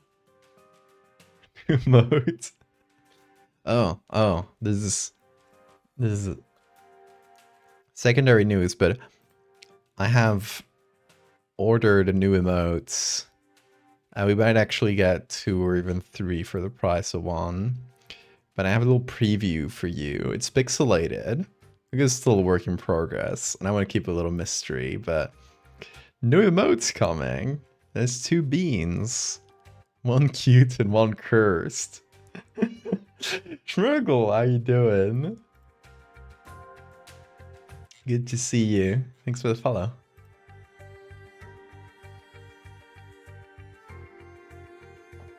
The cursed one, you'll see when it's actually done. Okay, let's find maybe this one for the other eye of the homunculus.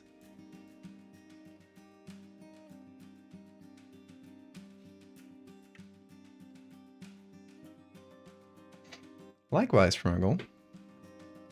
Love what you've been up to. They're not quite jelly beans. It's some sort of candy. I don't know what this candy would be classified as.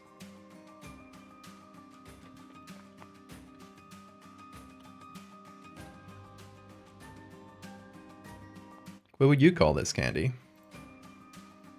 I barely know candy names in Spanish, so... Same for English.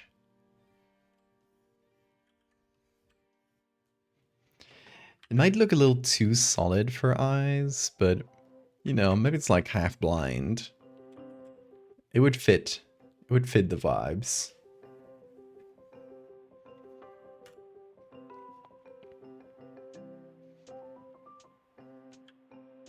Hey, Magnolia.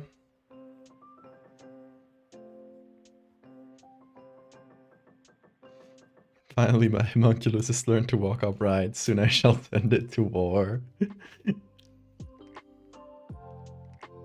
Off-brand Easter M&Ms. That's probably a good descriptor, yeah.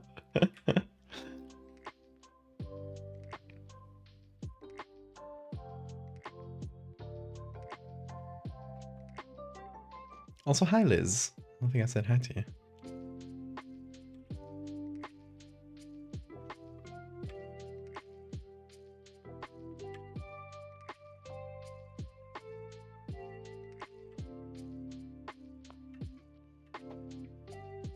Okay, what do we think of this? And we can adjust here to make the eyes like a little beadier, perhaps.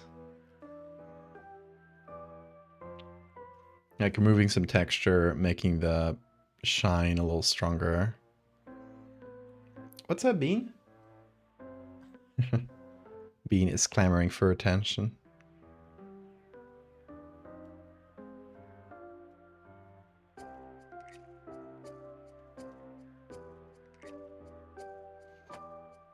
Okay, this is a little beadier, isn't it?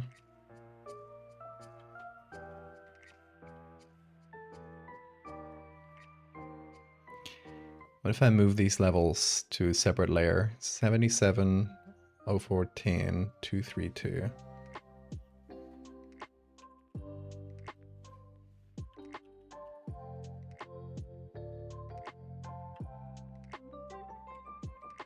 Don't worry, it's... Oh my god. Hold on, I made it so cursed. I was only intending to apply this to the eyes. But this is very good also.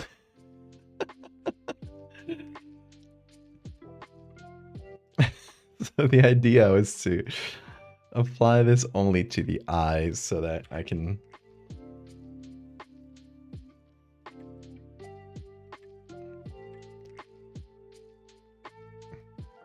make it stronger in some places, weaker in others. Deep fried homunculus, it really is.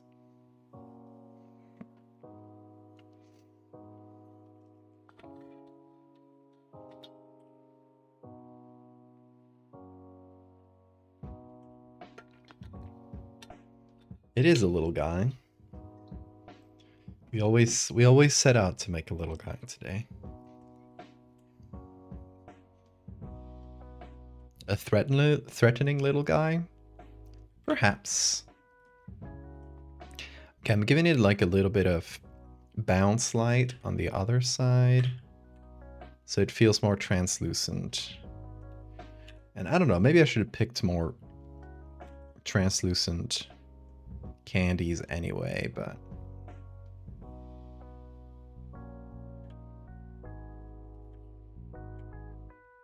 So this probably helps a little. Don't know how much, but maybe.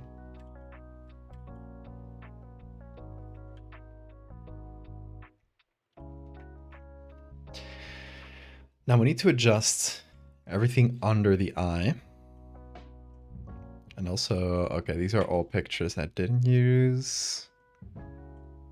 What is this? Another picture I didn't use. Although I kind of like the texture of this one for the table. Let me see if I can add that on the table.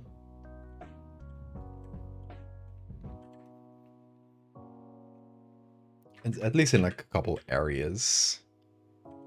Because I don't know, I like the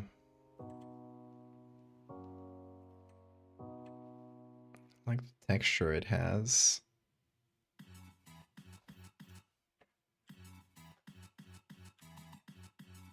It's definitely more luminous. It's brighter.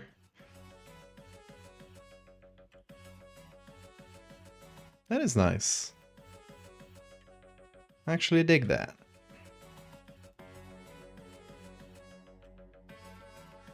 Well, let's go with it.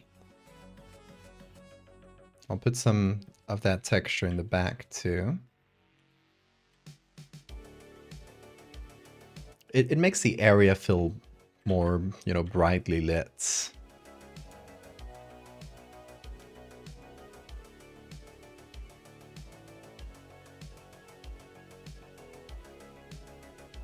An ominous, low-key, threatening vibe could work. Could be in line with the. We don't. I really know if this thing is. We're experimenting on. Can actually think.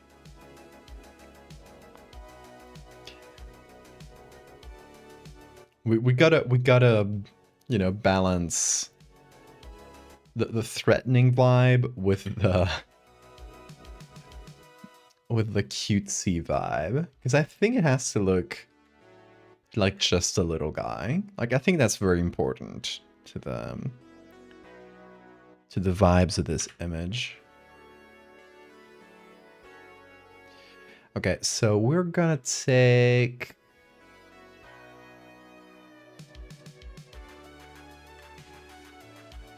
let me do something here. I'm gonna try to do a selection that's only our meat blob. Let's see if Photoshop helps us. That should do the trick.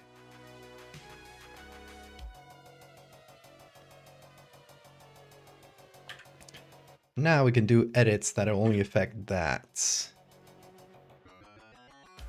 And, you know, we'll have to redo the reflection later anyway. This meat part of the reflection, so. Get some water.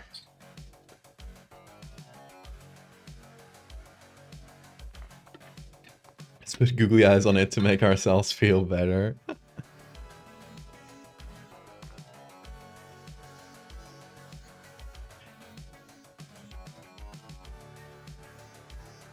That is a thing humans would do.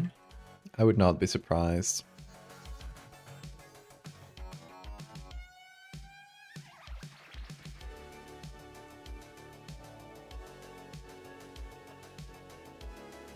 Okay, another thing we need to do is shadows for the eyes.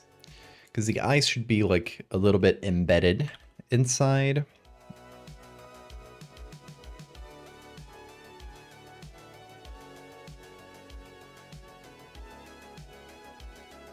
So we should reflect that with some shadows. Maybe this is actually where we take some real eyes. We actually bring back those seal eyes, for example. Where's my seal? Bring me my seal. Okay. And we put that on high pass.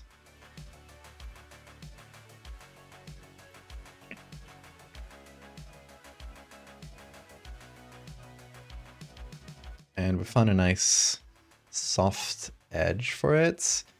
And then we place it like just behind these, or one of these. Like, I don't know exactly where I'll put this, but.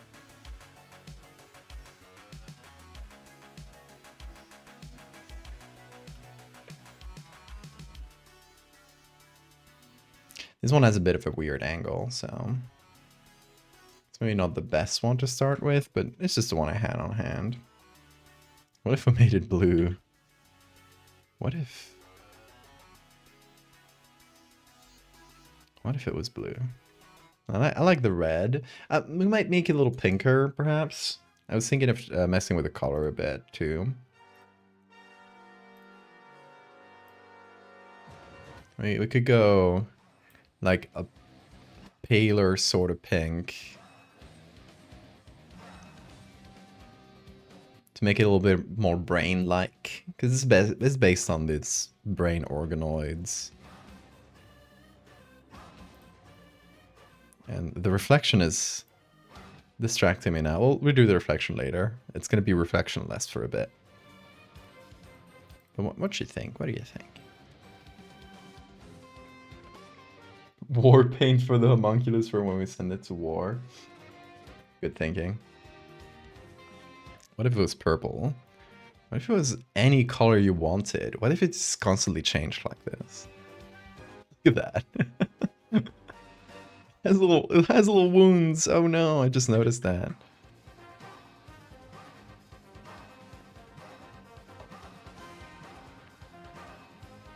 Yeah, I like the pale pink.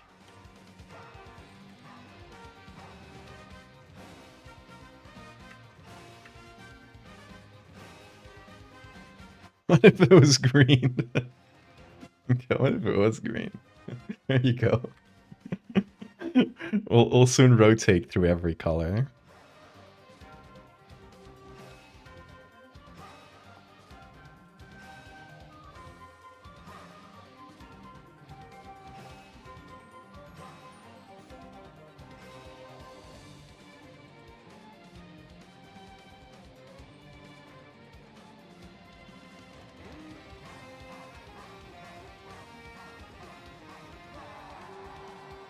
Okay, that's what I was thinking. Like just a little bit of flesh around it. It's just enough to make this thing just look tired as fuck. Oh, poor thing. It really is going through it. Looking chewier every moment, yes. Okay, let's try another eye texture so it's not like the same one repeated twice. Let's go once again for seal eye. Let's see what we get. It's just mixing up a bunch of eyes. Give me seals. Okay, is this the one we used? I think so, right? No, this is the one we used. Let's try this one. And we'll do the same thing. We turn it into a texture. It's going to need a little bit of blur because it has a bit of skin texture and especially like hair textures we don't want. Someone tucked the baby into bed. It just wants to be cuddled and read a bedtime story. I've never felt so hard for a blobby little thing. See, that's where I trick you. You've fallen for my trick. I made you feel for this blob of meat, and then I'm gonna tell you that they're doing experiments on it.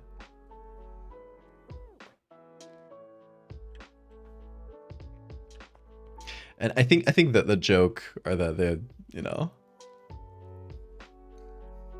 the sort of irony with it is that I want to make a little thing that, yeah, you do fall for in the way that you feel for it. And then the text is gonna be like, scientists created this simulated brain to do experiments on. Oh god, not the And baby. this is this. Person didn't deserve this. What would Google have to say? They're doing this to Terry right now. Is that a bandage on his head? little bandage. There's a passport photo of you as a baby with an expression not dissimilar to this. Well, Laos, that is you as a baby. You don't remember? This is a picture of you as a baby. You've forgotten already. Oh, it is you.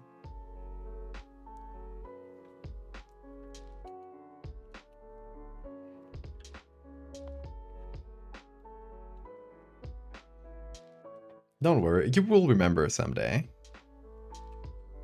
It's okay, we all forget. Gasp. Sob. Other concern noises for fictional creature. Gamma. Creature. Text to speech. You have to help me sell this. I love how she said creature. She just called it creature.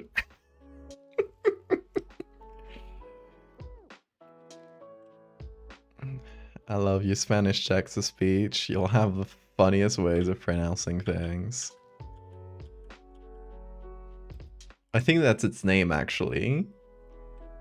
His name is Crichor.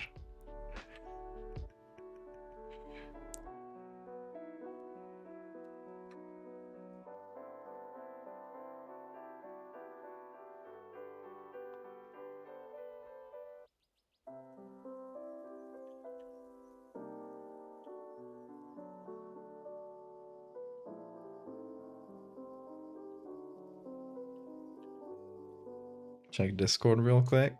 Sure thing. What you got for me? He looks like this emote. He does look like that emote.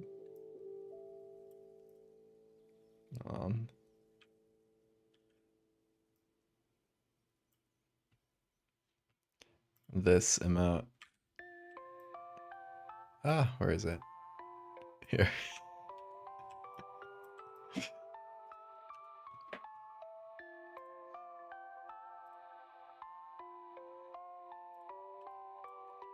He certainly is, baby. Humph.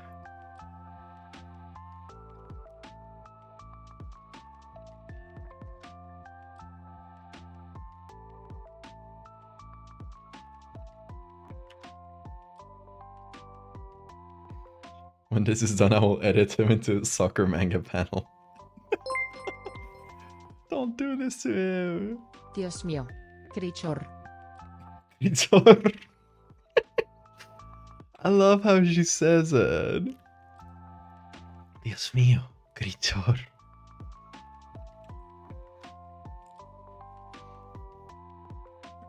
This is better than La Creatora.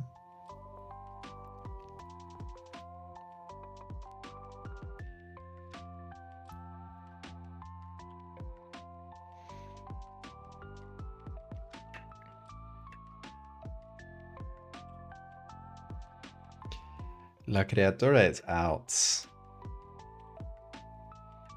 Crichor is in.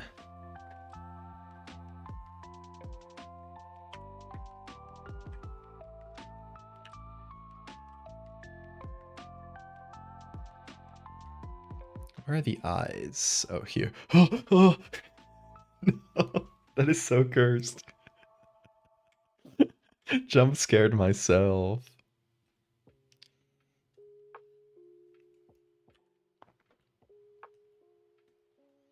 Sometimes you'll remove a layer and just discover something incredibly cursed underneath.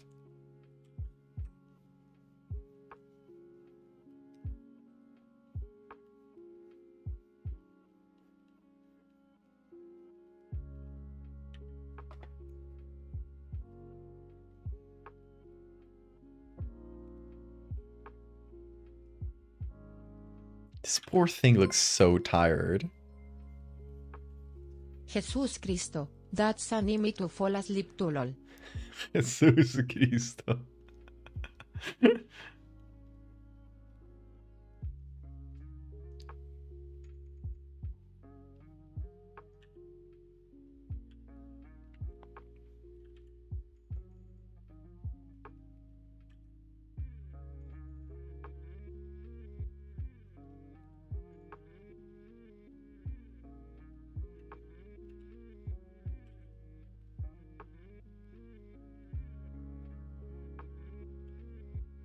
Okay, I gotta stop before making the eyes too human.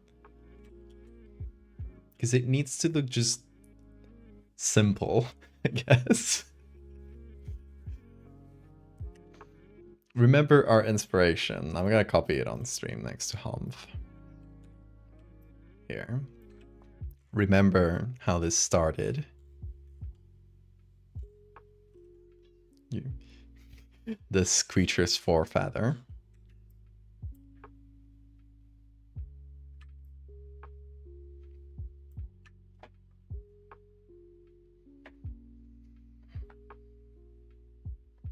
What's up, Bean? Wanna come over? You wanna say hi to chat? Come over. Here, I'm gonna fish him out.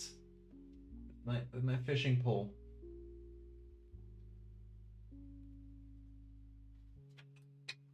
I'm gonna get you.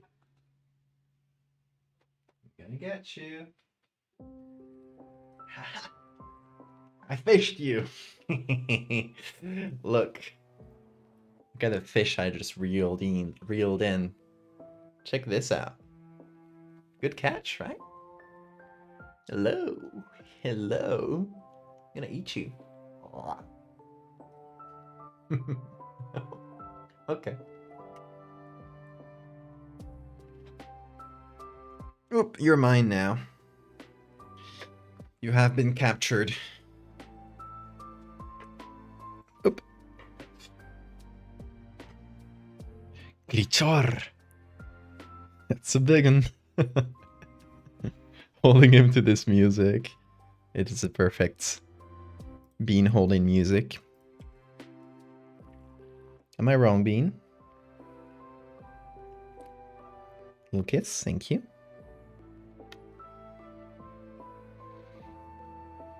Look. Grichor. Grichor. He's always watching me. He loves kisses. On the fingers especially. Sometimes he'll do it on the nose too. But it's usually the fingers he goes for. And we didn't teach him this. He just does it. He loves licking the finger. Depurate and descending me to space. Space. Look at this little blinkies. Oh, kiss. Thank you, thank you, thank you. Sometimes he'll groom my beard. He'll try to clean my beard. And I let him. It's a polite thing to do. He is so loving.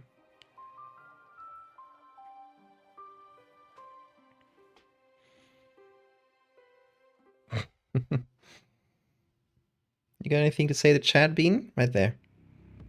Look. Yeah. Right there. Look at those big blue eyes.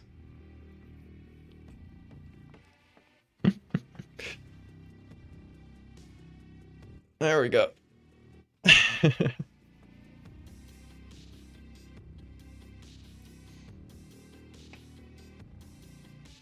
Okay, where were we? Yes, right here. I can't believe cats are real. What the fuck? Don't worry. Everything in this stream is fiction. Even me. When I finish my streams, I disappear into the ether once again. Only to re-emerge on the next one.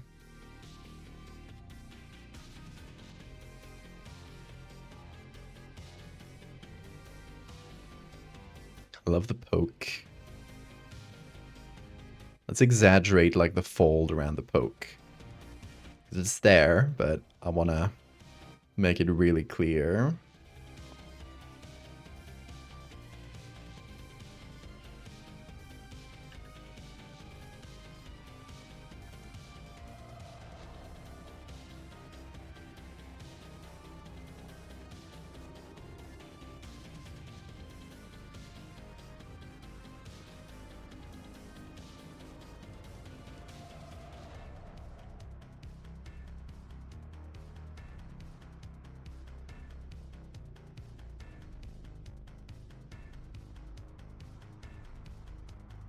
Poke.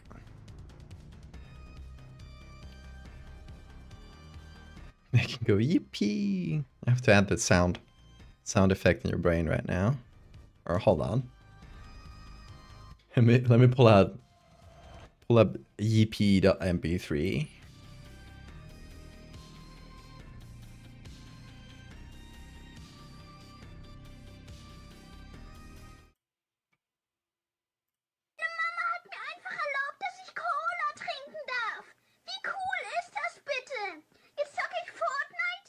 Here it comes. Yippee!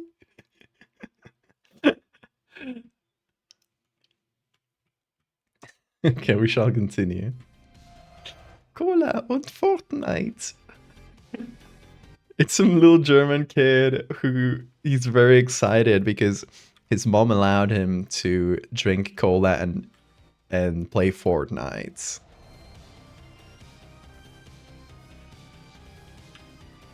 It's just so cute.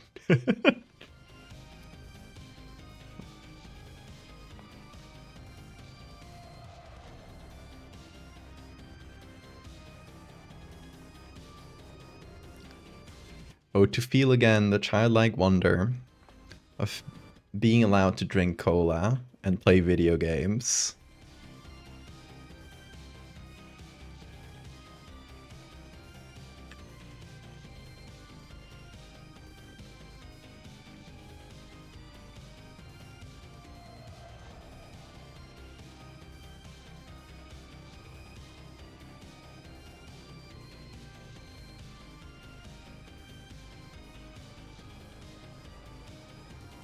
I'm using a bit of soft light to do some other little fake veins, even though, you know, we do have some already.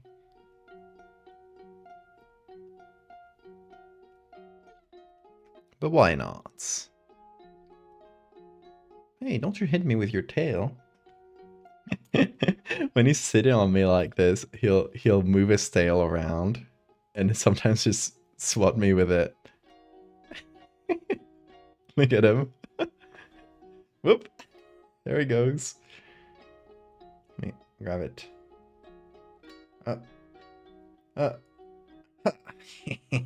Captured.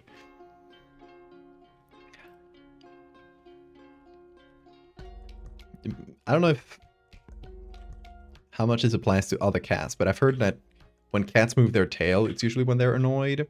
But Bean usually moves his tail when he's purring and super happy. So I don't know, maybe he has some like dog genes in him. What do you think, Bean? Whispering secrets in my ear. Secrets I cannot repeat.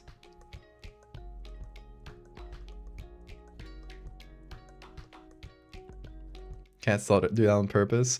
Yeah, sometimes I think he just wants to like call my attention, so he swats me with a tail.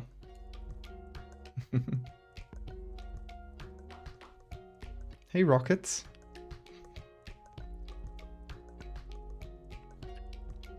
What if you put a syringe in him and sucked out his inside? That's what they're about to do.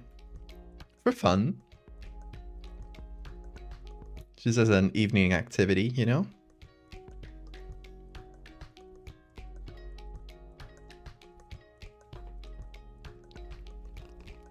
Its wet and sad gaze appeals to me. He does have a very wet and sad gaze.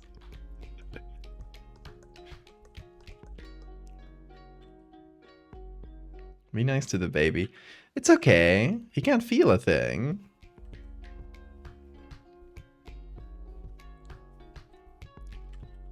So the scientists are saying that he doesn't have feelings, so we can do anything. Isn't that right, creature?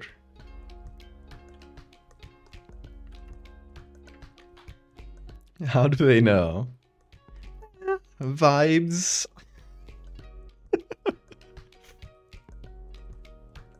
You know, it just has the vibes of something who doesn't think. Wouldn't you agree?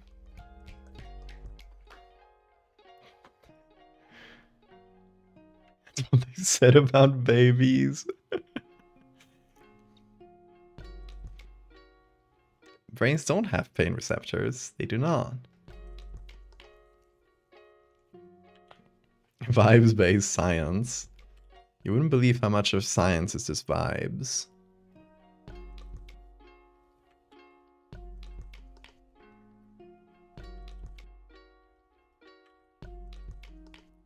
You know, paradigm shifts are just a fancier word for vibe shifts. What you looking at, Bean? Bean, Bean, look at our creature. Do you think it's sad and wet enough? Or do you think we should make it slimier and sadder? Thoughts, Bean? And chat, I'll also take that chat's thoughts.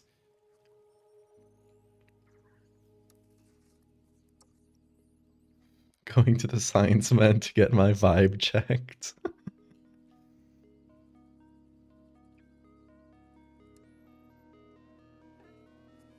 Hello, Bean. I propose text to speak help decide how to spell this thing's name. Creature versus creature. I like creature. Creature just has like a vibe to it. Yeah, and you're right. Hold on. It is written like this. Creature.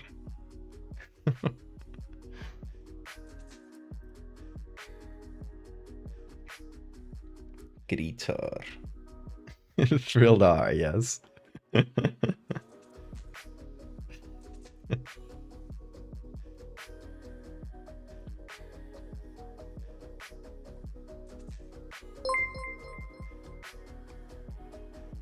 Chichor. Creature.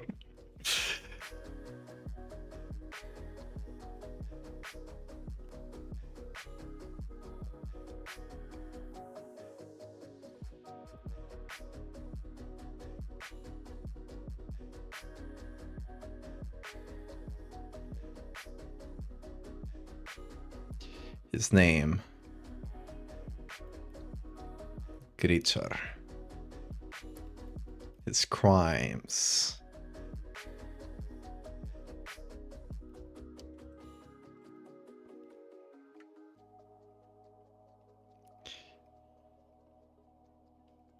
Vehicular. Slaughter. Tax evasion.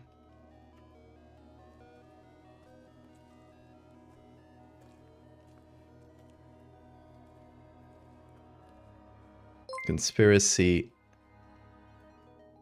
Pero. Perro. Burro. Burro. Creature. Creature. Creature. She kind of stopped herself at the end. Just creature.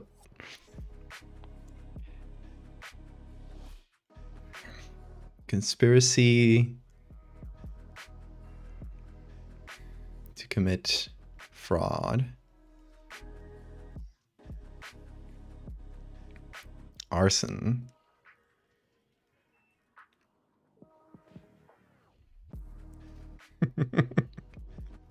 It's just... There we go. Oh, I took the picture with it.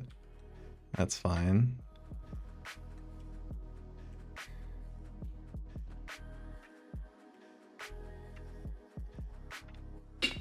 There it is. That's the info sheet about creature. So you guys remember. Nope. Big jump.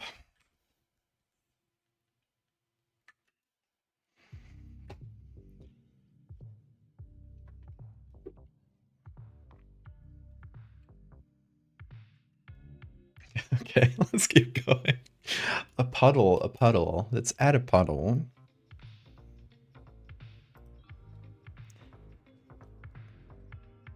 Maybe a wine spill. That's what I was thinking.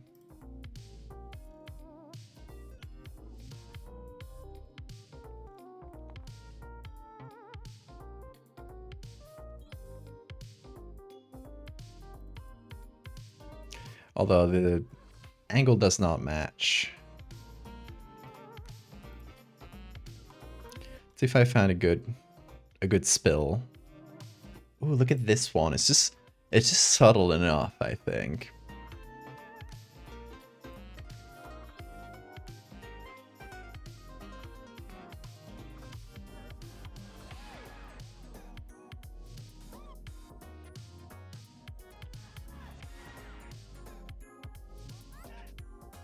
That should do it. Let's see. So we're putting that underneath all of this, turning that into a texture, and finding the correct radius for it.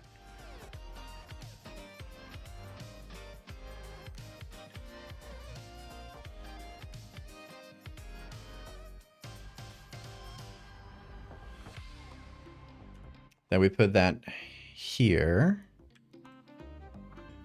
We apply it only underneath. And finally we add color, or re-add color.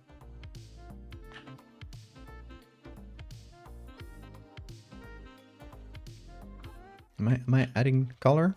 Ah, here it is. It's too subtle as is, obviously. But it is a good start. What if I remove the hue saturation? That works.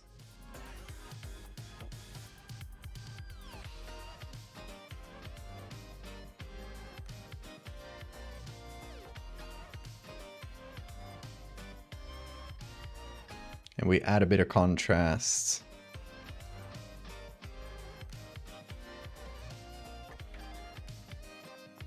And there we go, we got a puddle.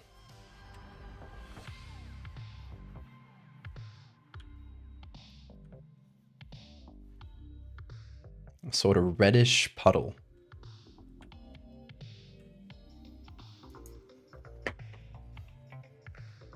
Your other creature was with me all night. All night. Ja, gut.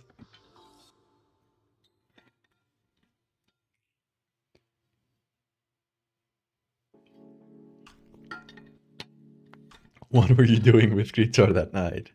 Yeah, now you're Vishanti, you're a suspect. You just implicated yourself to try to save creature's ass. Not that he has an ass, but you know, you get what I mean.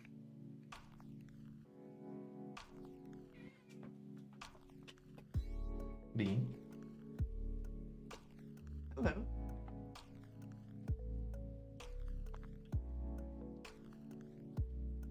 Is behind scientific term.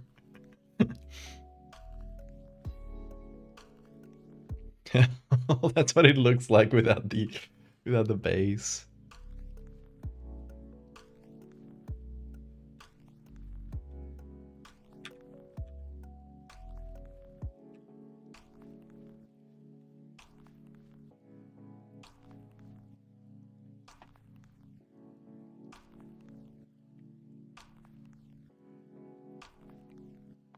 He has a little booty. We might never know.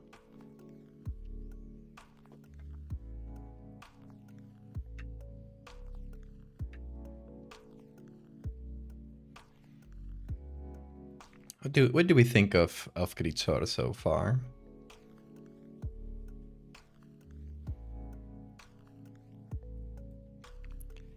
Does it look pathetic enough? Since it's important. It's important for the vibes. So be straight with me.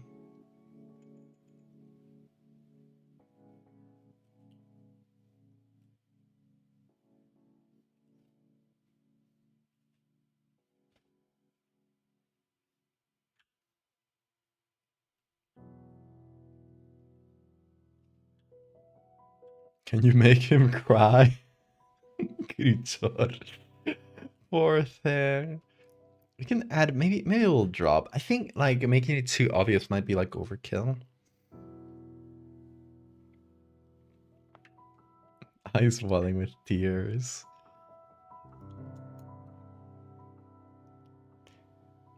I think we can do this just a little bit.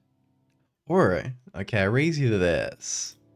What if we add some like a dusting of like droplets on the eyes?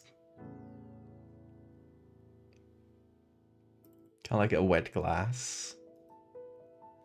Let's see.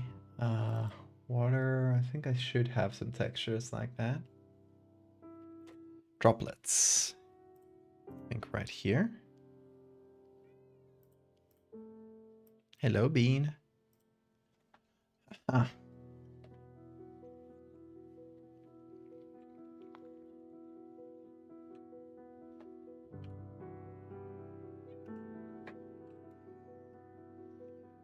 Okay. So like maybe these are too much. But how about these like smaller ones?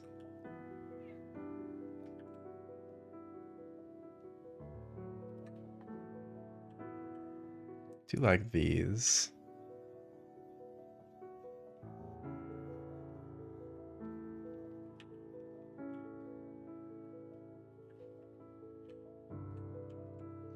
Also, what should the like official sciencey name be for this?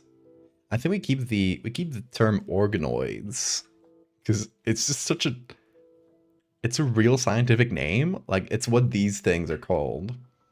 They're called brain organoids. And but it's just also like such a like profoundly silly sounding name that I think it's just perfect. Okay, we have added a little layer of wet. And we can add some more on top here.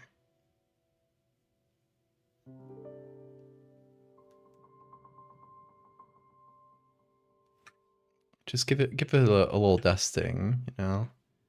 Take a little spray bottle and just psh, psh, psh.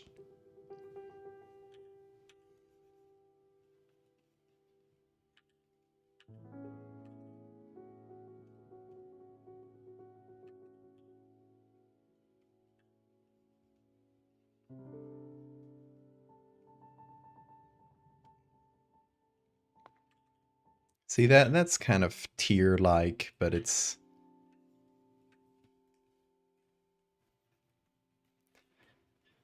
keeps it a bit more subtle. What do you guys think?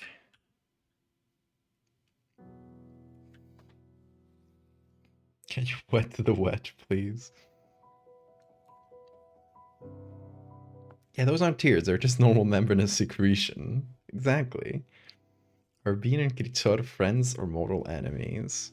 They're friends. I think Bean is incapable of being anyone's enemy.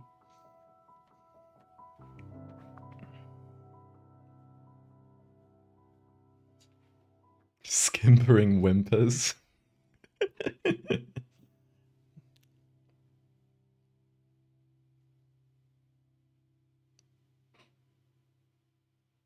Scientists copium of now, bro. They're just organoids. It's just organoids, bro. As they find the voice of morality in the back of their head.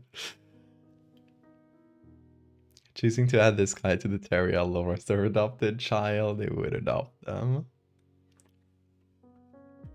And train them to be a planet-wide parasite.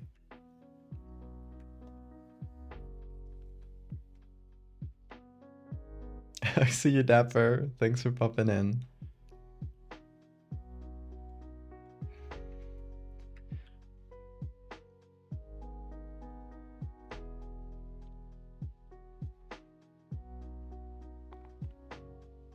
Is before and after. This is okay. Hold on. This is the real before and after. Surgery pick 2 creature.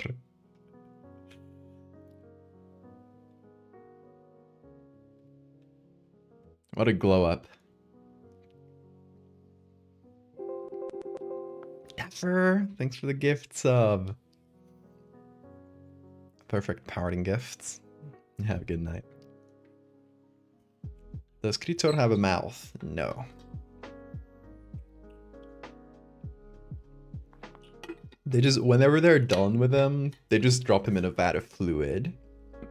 And that mostly keeps it like hydrated and you know, has enough nutrition for it. Put him in his nutrient slop. Yo, fluid for dinner. Love when mom makes fluid for dinner.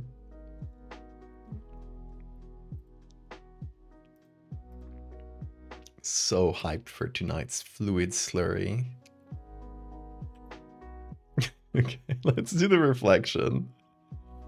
So I've taken a copy of all of this. And what I'm gonna do is, oh god, what happened to its eye? Okay, I am copying this down here.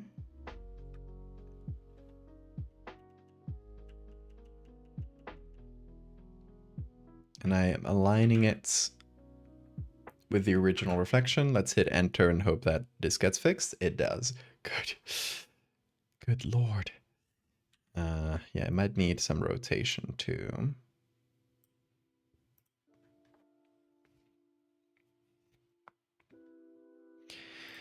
Let's see, that's our group 1.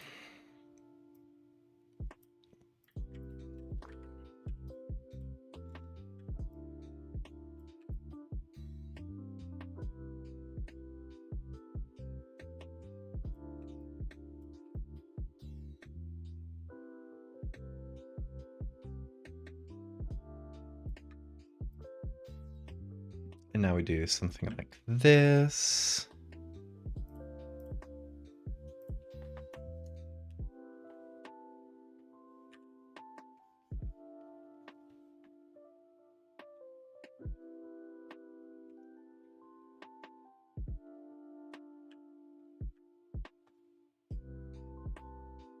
Whoa.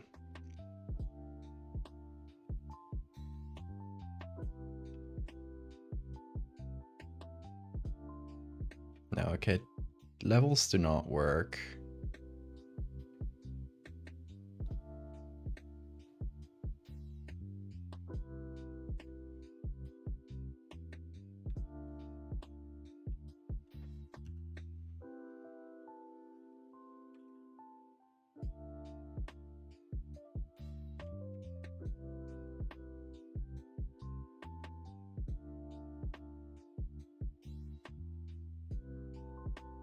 Okay, these are the eyes.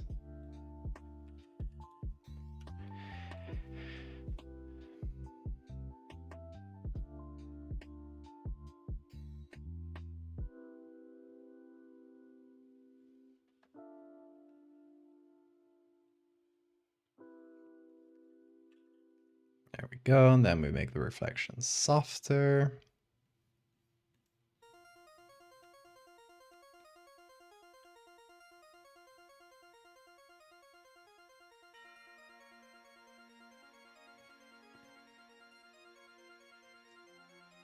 We gotta get the googly eye version.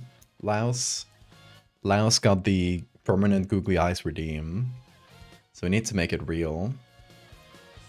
Must be a PSB. Oh, hold on.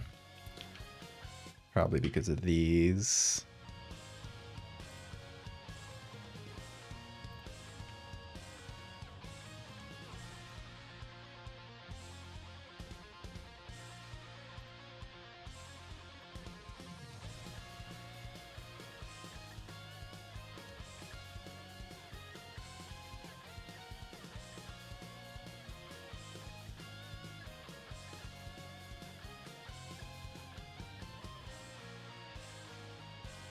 The puddle is working. Chor had an accident.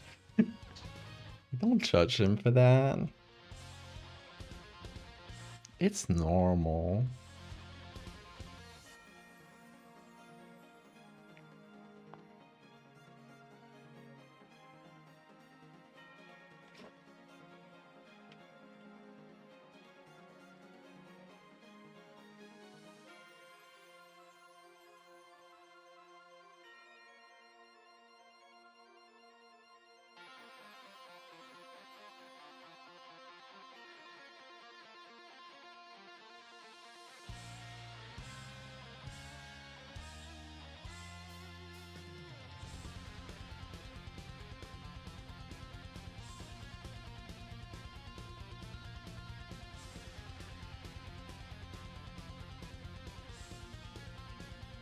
Okay, what if I make this reflection sort of... Hold Hold on, filter. Motion blur. 90 degrees. Oh yeah, we need to do that. That really helps, I think.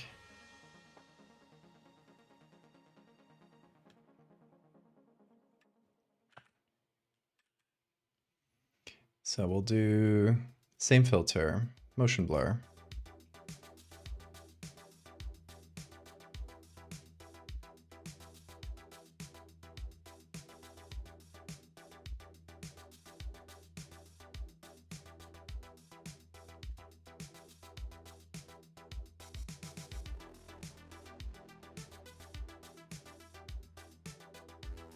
Okay, that gives us a really nice reflection, like here, for example. I think this one needs to be convert to layers. No.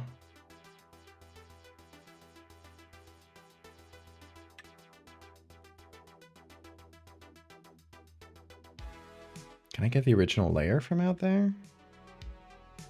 Should be possible. There it is. Okay.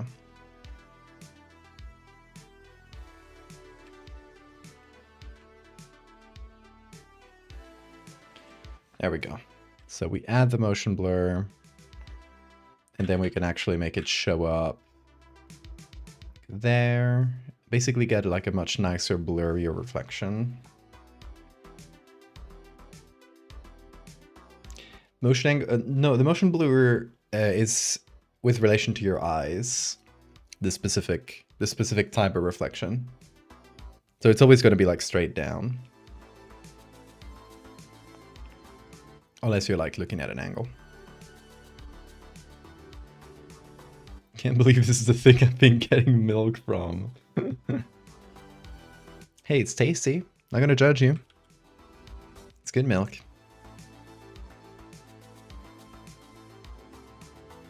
Really nutritious. It's because of what they put in this in the nutritious slurry.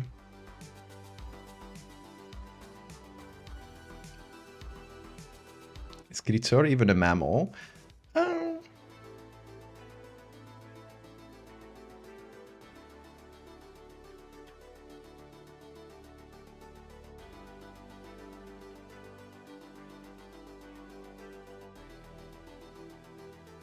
Do they put the entire thing in a tea? Yes.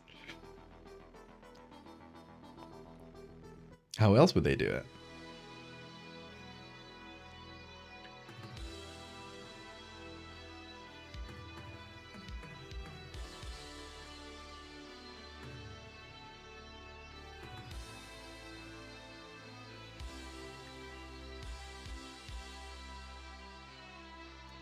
Okay, there we go.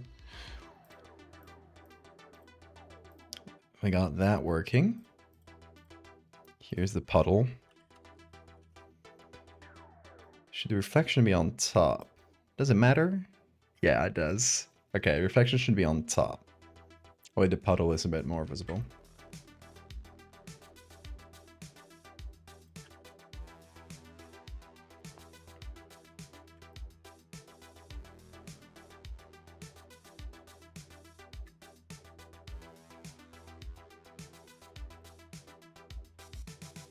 That puddle is the milk, exactly.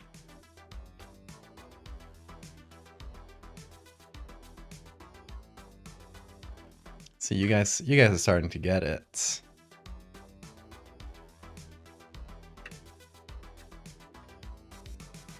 Hydraulic press squishes the milk out.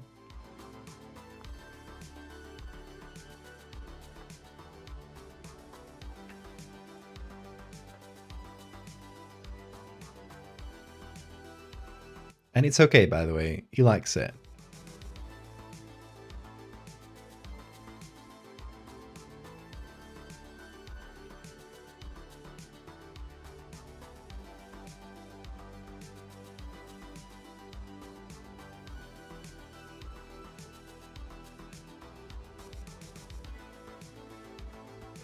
Plushie with the kid filled with milk, yes. The Webkins.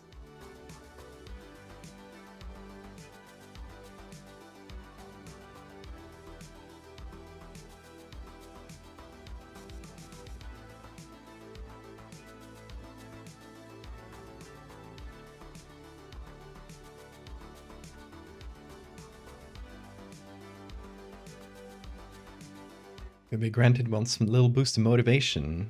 You want to make one more sprite and a sprite? You got this. It's just one sprite. Go for it, Pyro. Actually, I'm no longer asking. Do your sprites and show me before the stream is done.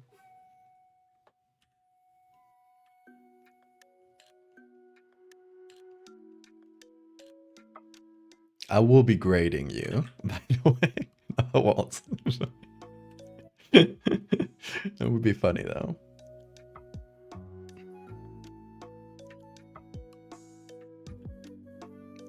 You must persevere for Krichor, exactly. What would Krichor do? Just always ask yourself.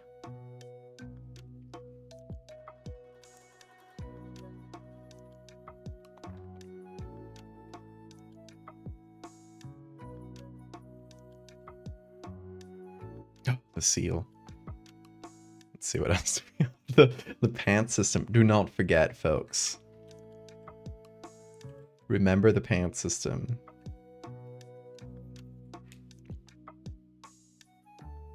Here's my sketch, my beautiful sketch that I made. We didn't go that far from the sketch. Not that it made a lot of sense, but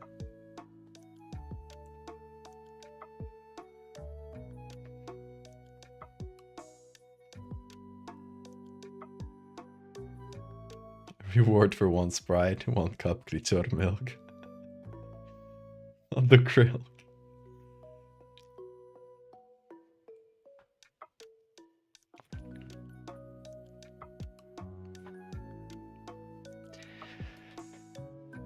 Okay. 2 things to figure out. 3 things. First, signature. Second, the, final look and effects, etc. Third, the googly eyes version, as promised. That is what we gotta do.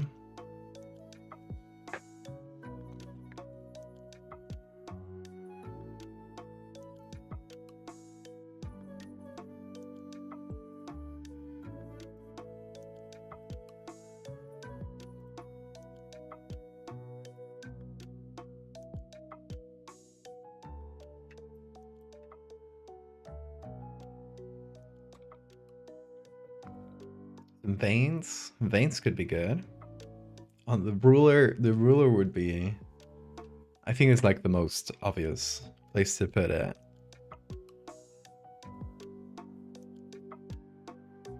Krichorceta.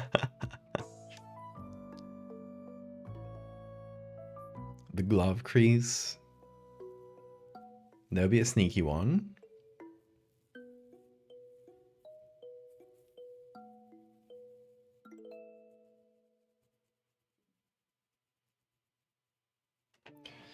Okay, I think the ruler might be a little small, considering the filters we're gonna have to add. Might end up being a bit too small. Stamp it on his forehead. Let's do the veins. I dig that.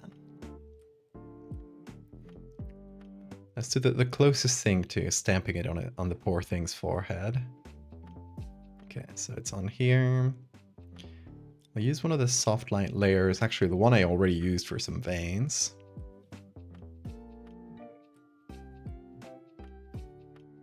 And we kind of got to start to the signature here.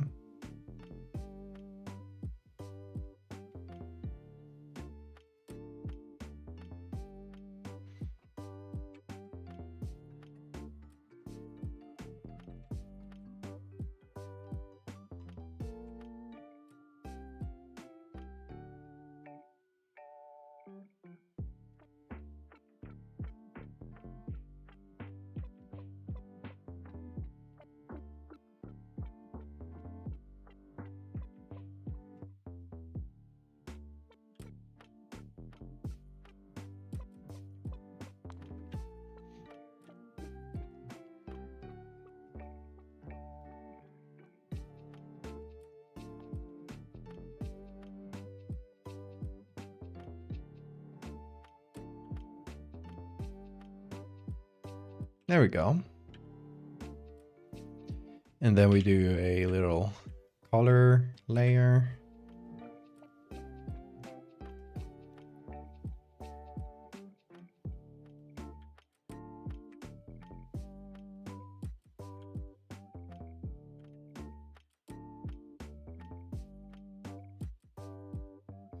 VA Milk Factory.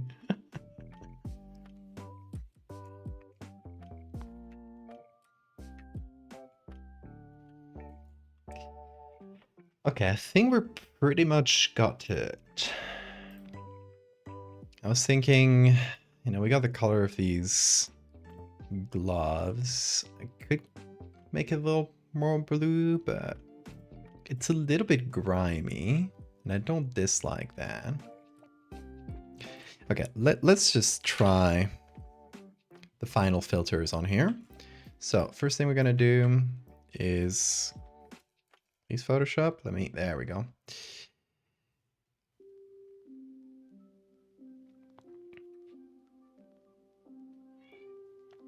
Can blur it enough that we start losing a little bit of detail.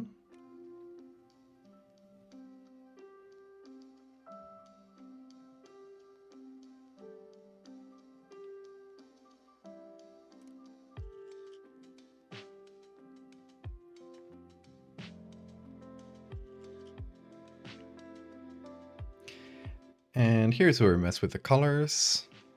I think we give it a sort of bluish, greenish tint, which is gives it this like sterile, scientific look.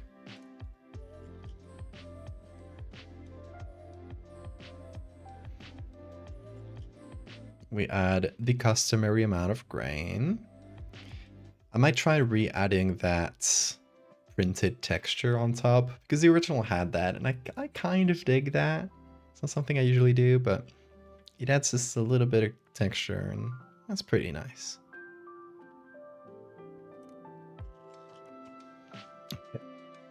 Something I've noticed is that the eyes are much sharper than anything else in the picture.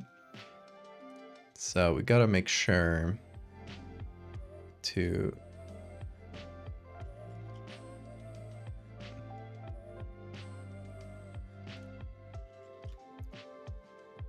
let other things get as dark so that, you know, nothing stands out too much.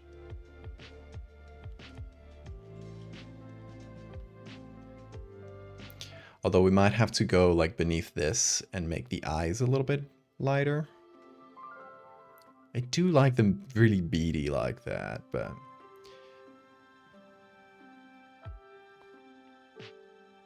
as long as it doesn't interfere with the rest of the picture. And it's true that it's definitely really dark.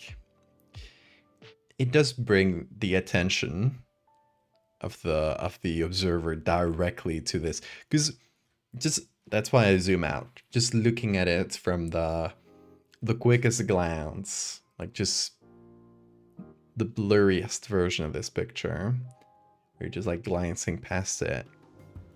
This calls your attention, right? It's definitely a different color, and it has like the highest point of contrast in the entire image, which are those beady eyes. So that's definitely like where your eyes go. It's important to think about this sort of thing.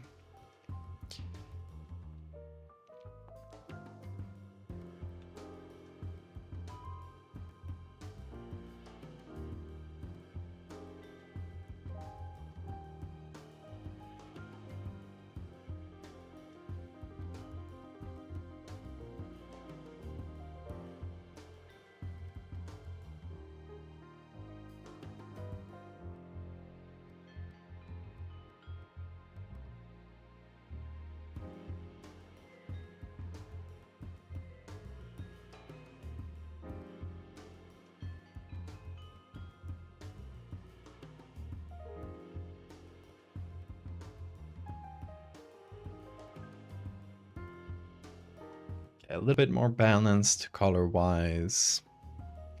We go into the color mixer again. Maybe saturate the blues a little. And push the greens a little bit towards blue. Hi, Bean. I hear you.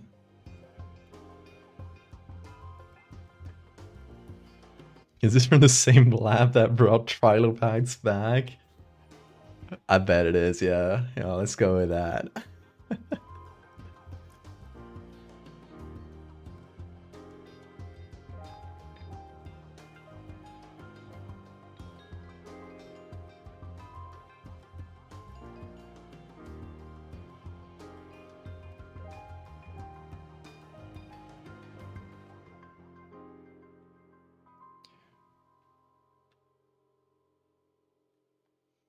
This little guy is about to be put into the device. It's gonna be great.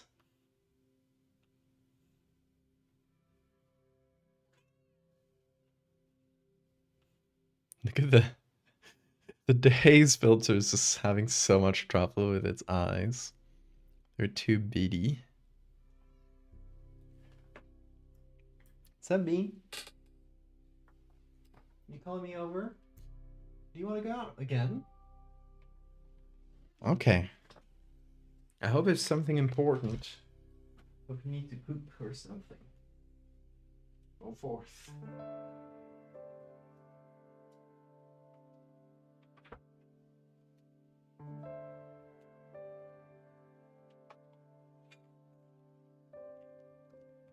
Editor's eyes are truly banned to black.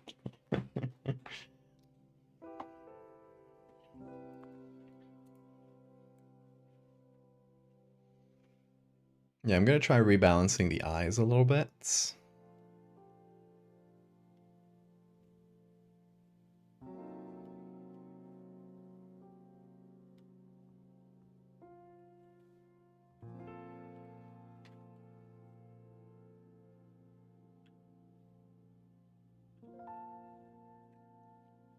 And if we add this on overlay, ooh, it messes with things. Uh-oh.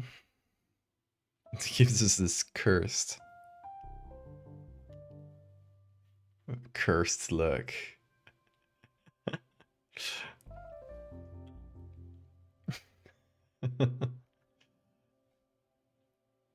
Very scary.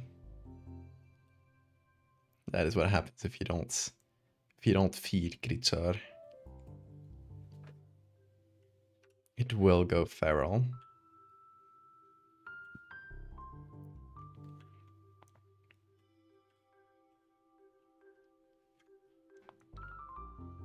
I might go without that texture. As much as I do like it. It messes with the colors a bit too much. Now, the eyes. The eyes are in here. Specifically in here. Scary.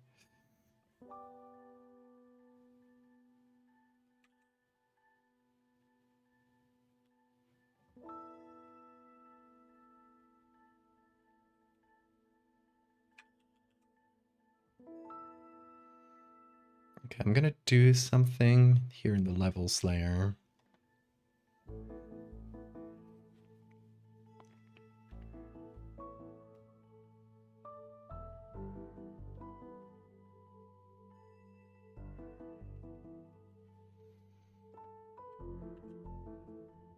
I'm gonna just do a separate layer where I lighten up the eyes a bit. So they hopefully match the rest of the picture a bit better. Because, I mean, it's either that or we go below the eyes and we just darken the black areas of the picture a little bit.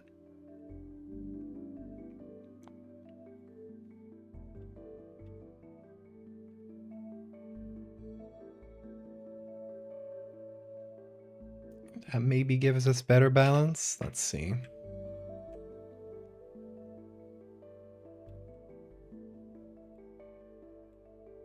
Yeah, makes quite a hefty difference. The throw of progress photo that you're making. Let me see.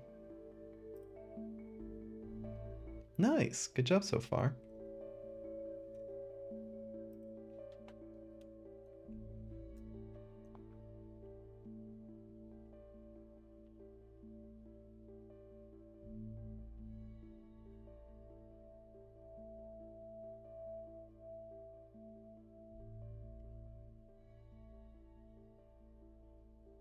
Oh no.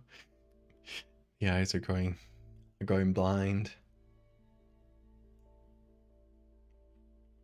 And we need to keep a good balance so the eyes are just really beady.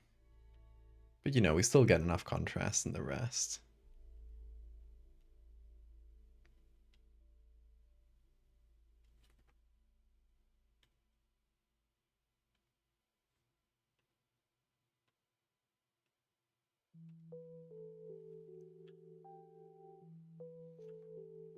Let's check now. So if we do a threshold adjustment layer, again, very cursed.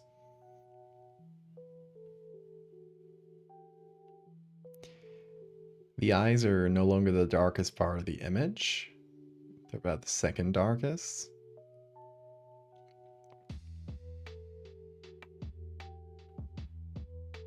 So I'd say that's pretty good.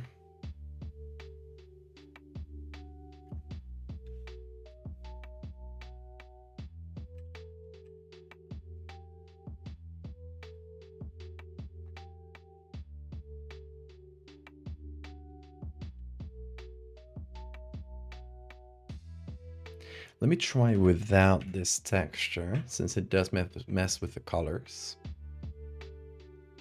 Okay, we get a much brighter image. So let's adjust slightly for that.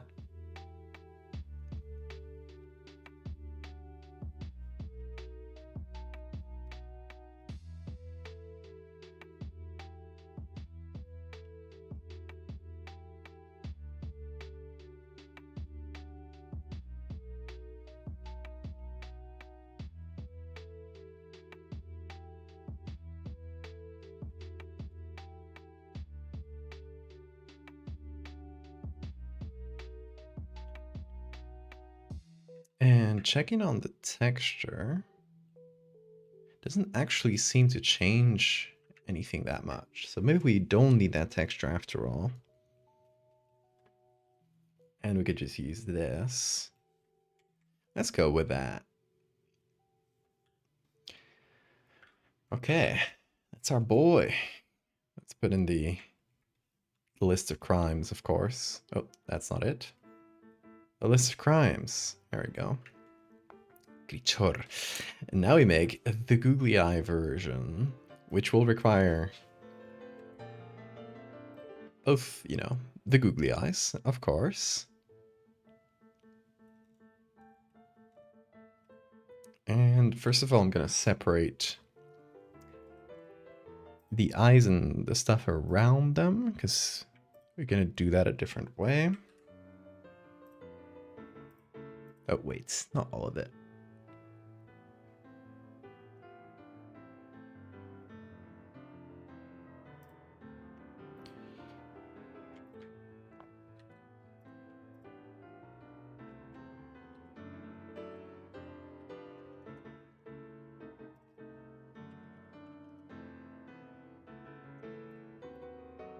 Okay, there we go. Now, for the googly version. Oh, Bean is going crazy. Hold on.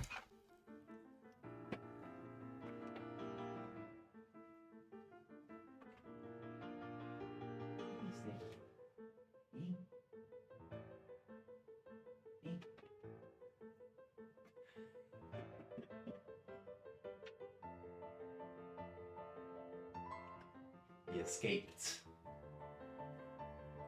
He's got the zoomies. He was at the door meowing, and the moment I called him and I opened the door, he just escaped to the other side of the house.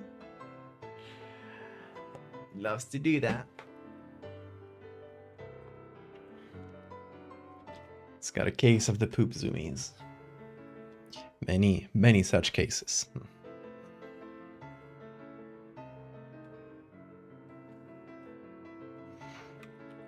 Okay, hold on.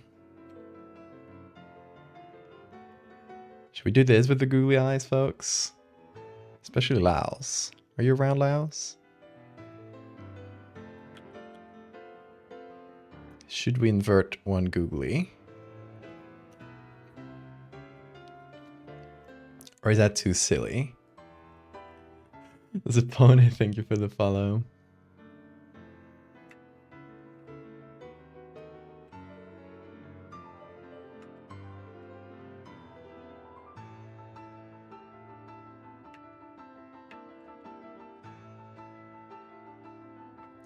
I kind of like the original a bit more.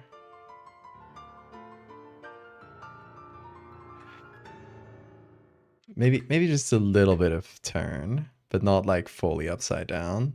Just a little bit. Yeah. Oh, I hear Bean again. Hold on, let me capture him.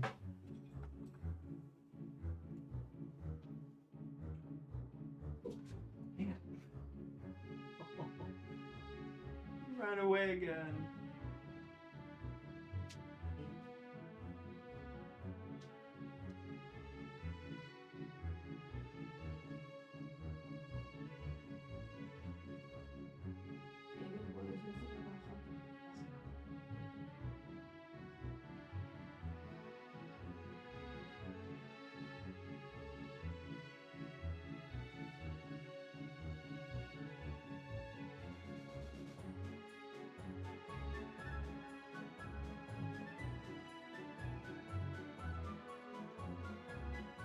Success!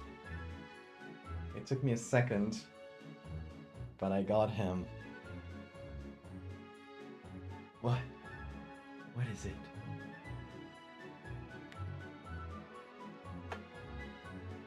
See you, Ashanti. And Magnolia.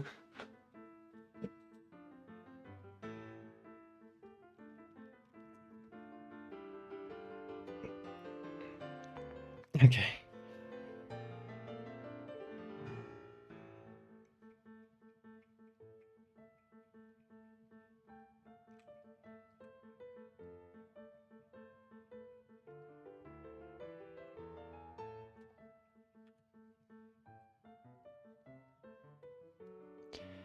For the googly eye version, we're also going to add a bit of shape around the eyes.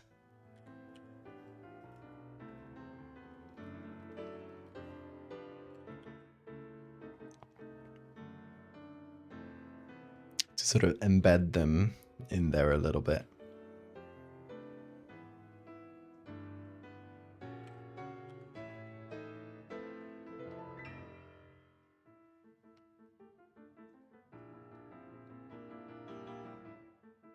We're also slightly editing them.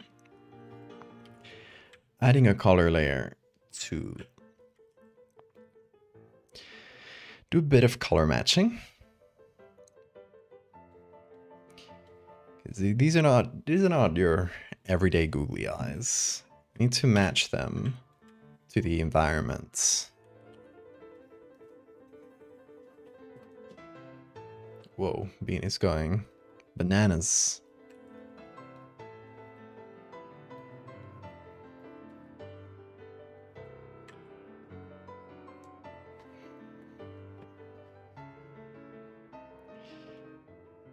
This reflection is still so wet and sad. Oh yeah, we need to do the alternate reflection too.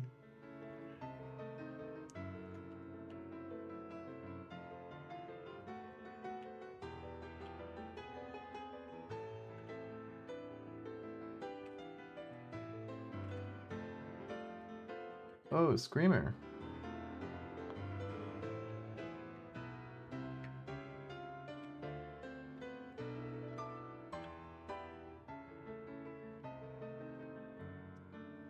Okay, here are the googlies. And now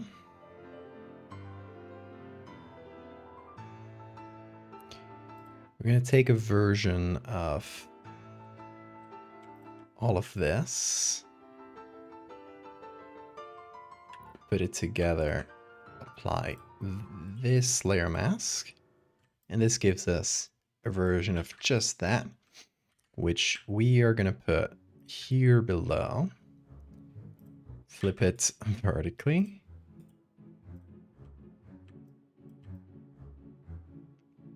Match it there more or less.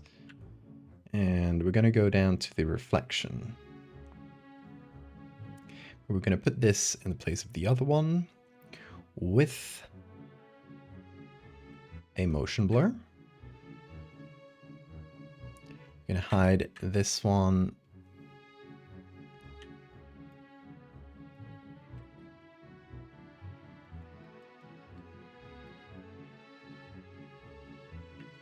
And now we got a version of the reflection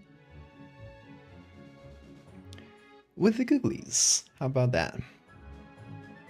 And of course, we shall take all of this and apply the same filters.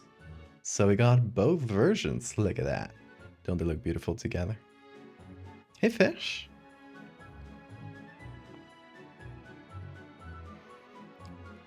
The official googly eyes version. I think just to make some lore for it, the conscience of the scientists starts weighing a bit too heavy on their minds.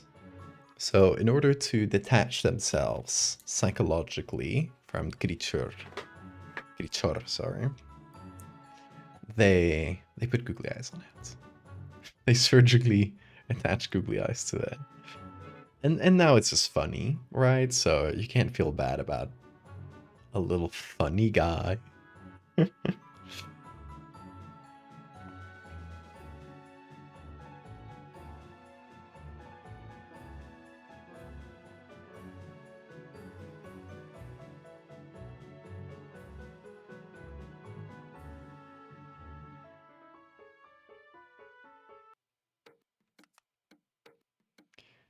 I'm also thinking something.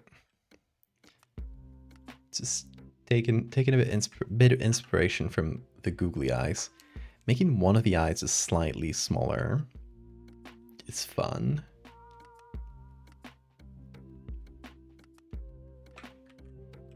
So what if?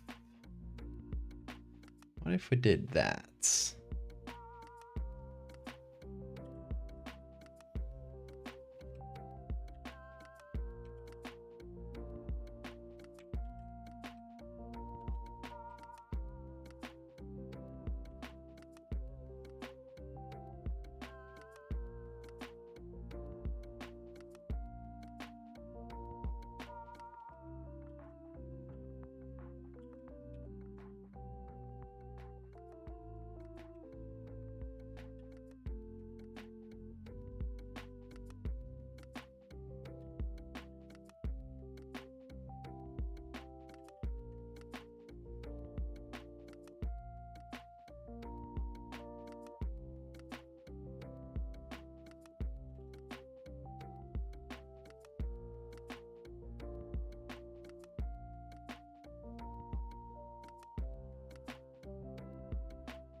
Yeah, I would also be remiss not to remind you that if you didn't know, we have a little thing going on the Patreon that's not only for paying patrons.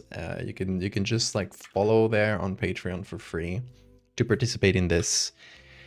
It's called a design event, and it's something we do every so often where I will, through a series of polls and sort of open questions, we collectively create a horror concept that I then turn into an edit.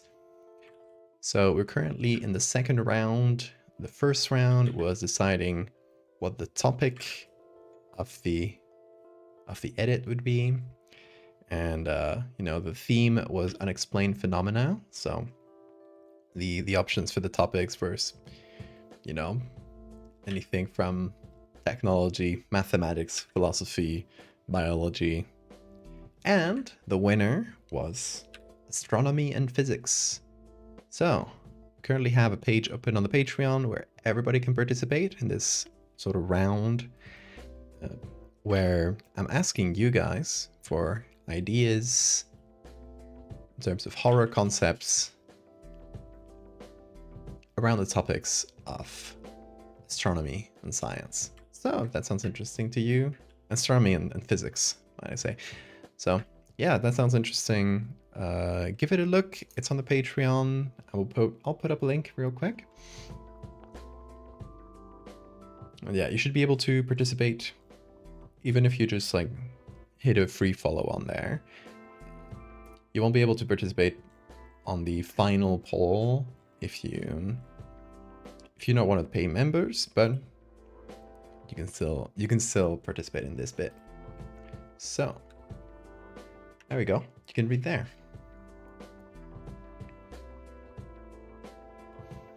Yeah, and it's only going to go on for a handful more days. So if you're interested, do give it a look before it's too late.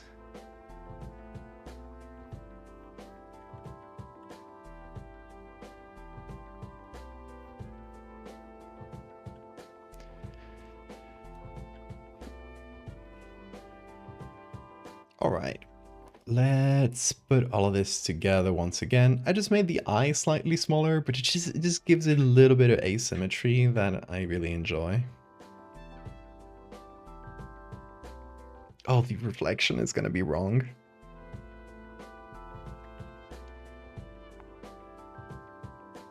you think people will notice? No. Let me do it the right way. Let me do it the right way. It's not gonna be too hard. I just did it for the googlies. There we go. There's Kritor.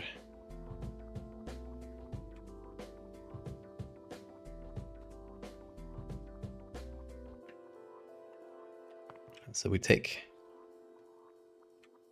our beautiful boy, Kritor, and we'll find the perfect spot for him.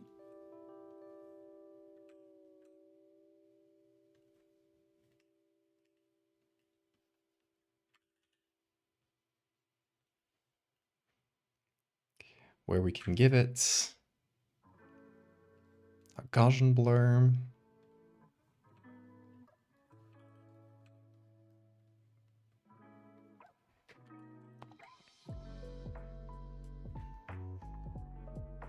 And that should do.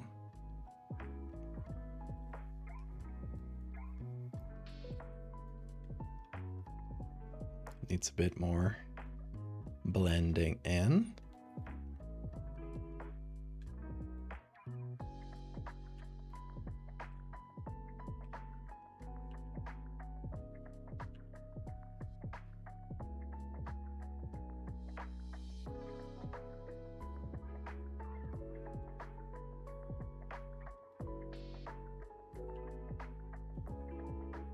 There we go.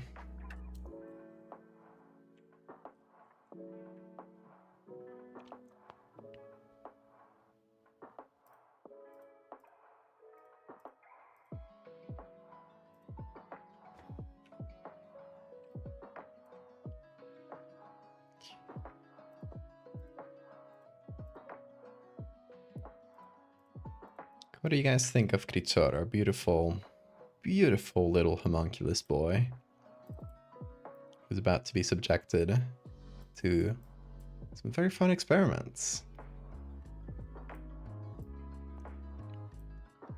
But it's okay, because the scientists, they're telling us he doesn't feel it, so he's gonna be fine.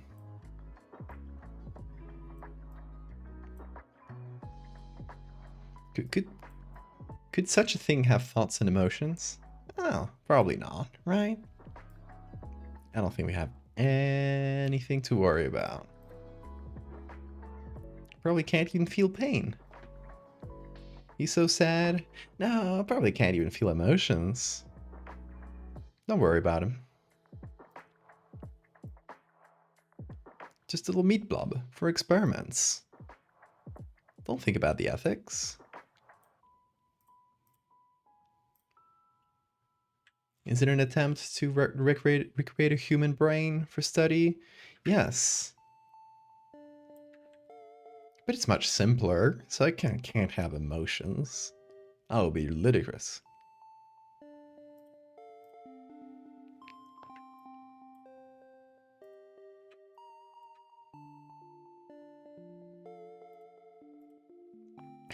Okay, there it is. I am happy with Kritor.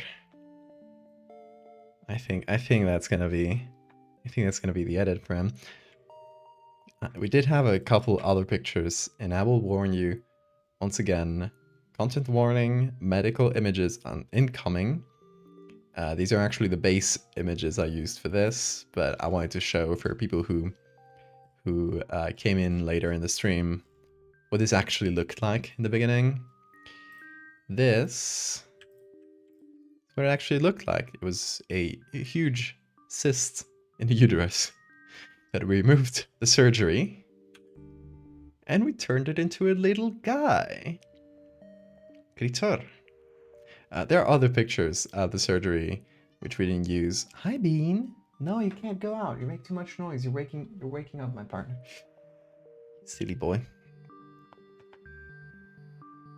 The forbidden kickball. Yeah, we got other pictures of the surgery, and I was about to use this one too, but I think this is gonna stay as one picture because repeating the picture wouldn't really add much. I don't think. It would just be like, hey, here's the same thing again. Yes, this uterus cyst was sent to me by an acquaintance, which I'm not. Whoa, Bean, he's going crazy. I'm not gonna name, of course. If you're still watching, hi. Hope you enjoyed your beautiful meat balloon's transformation into a boy, into a living boy. But yeah, I was kindly sent these medical images by an acquaintance, and on the condition, one of the conditions was like, oh, you can use them. I promised that I would make a little bespoke creature out of it. So that is my part of the bargain. And these pictures will definitely be super useful in the future. They're just great meaty textures. So I think we'll see Meat Balloon pop up again in the future, here and there. But yeah, this is the main edit I wanted to use it for. So it's finally out. Now exists. Oh, we need to save the googly version too. Very important.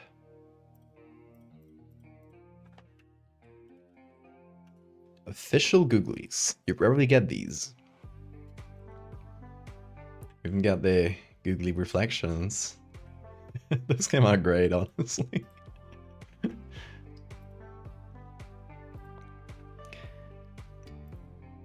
My beautiful sketch. I'm going to delete that one. Usually I keep sketches, but I'll keep this. I'll keep this list of crimes, because that is important. He's being judged by his crimes. That's why they're doing experiments on him. That's what I've been told, at least.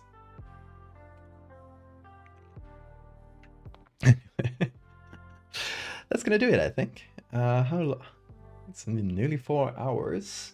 Yeah, it's starting to get a bit late. Today I started up pretty sleepy. I have beaten the sleepiness, but I should probably head to bed sooner today so I catch up on sleep, because I didn't sleep much last night.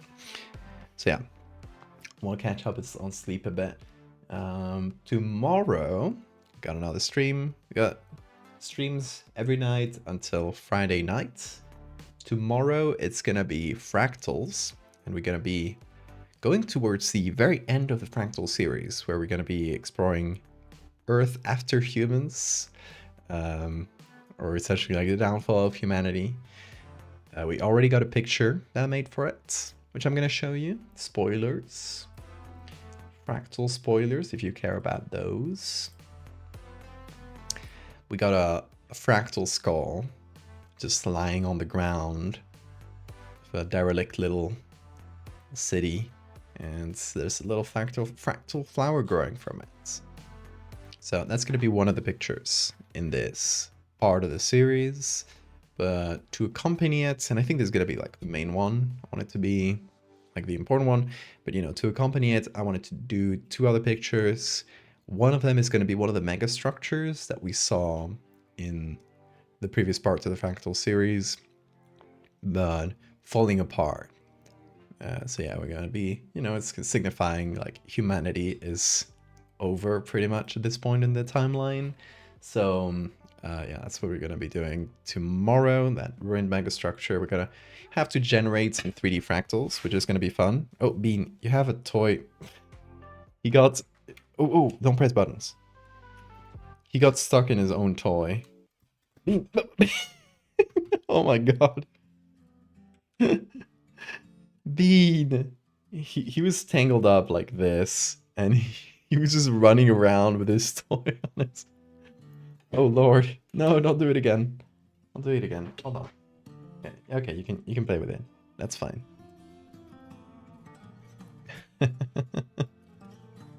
He definitely pressed buttons. I don't know if he did anything on Photoshop.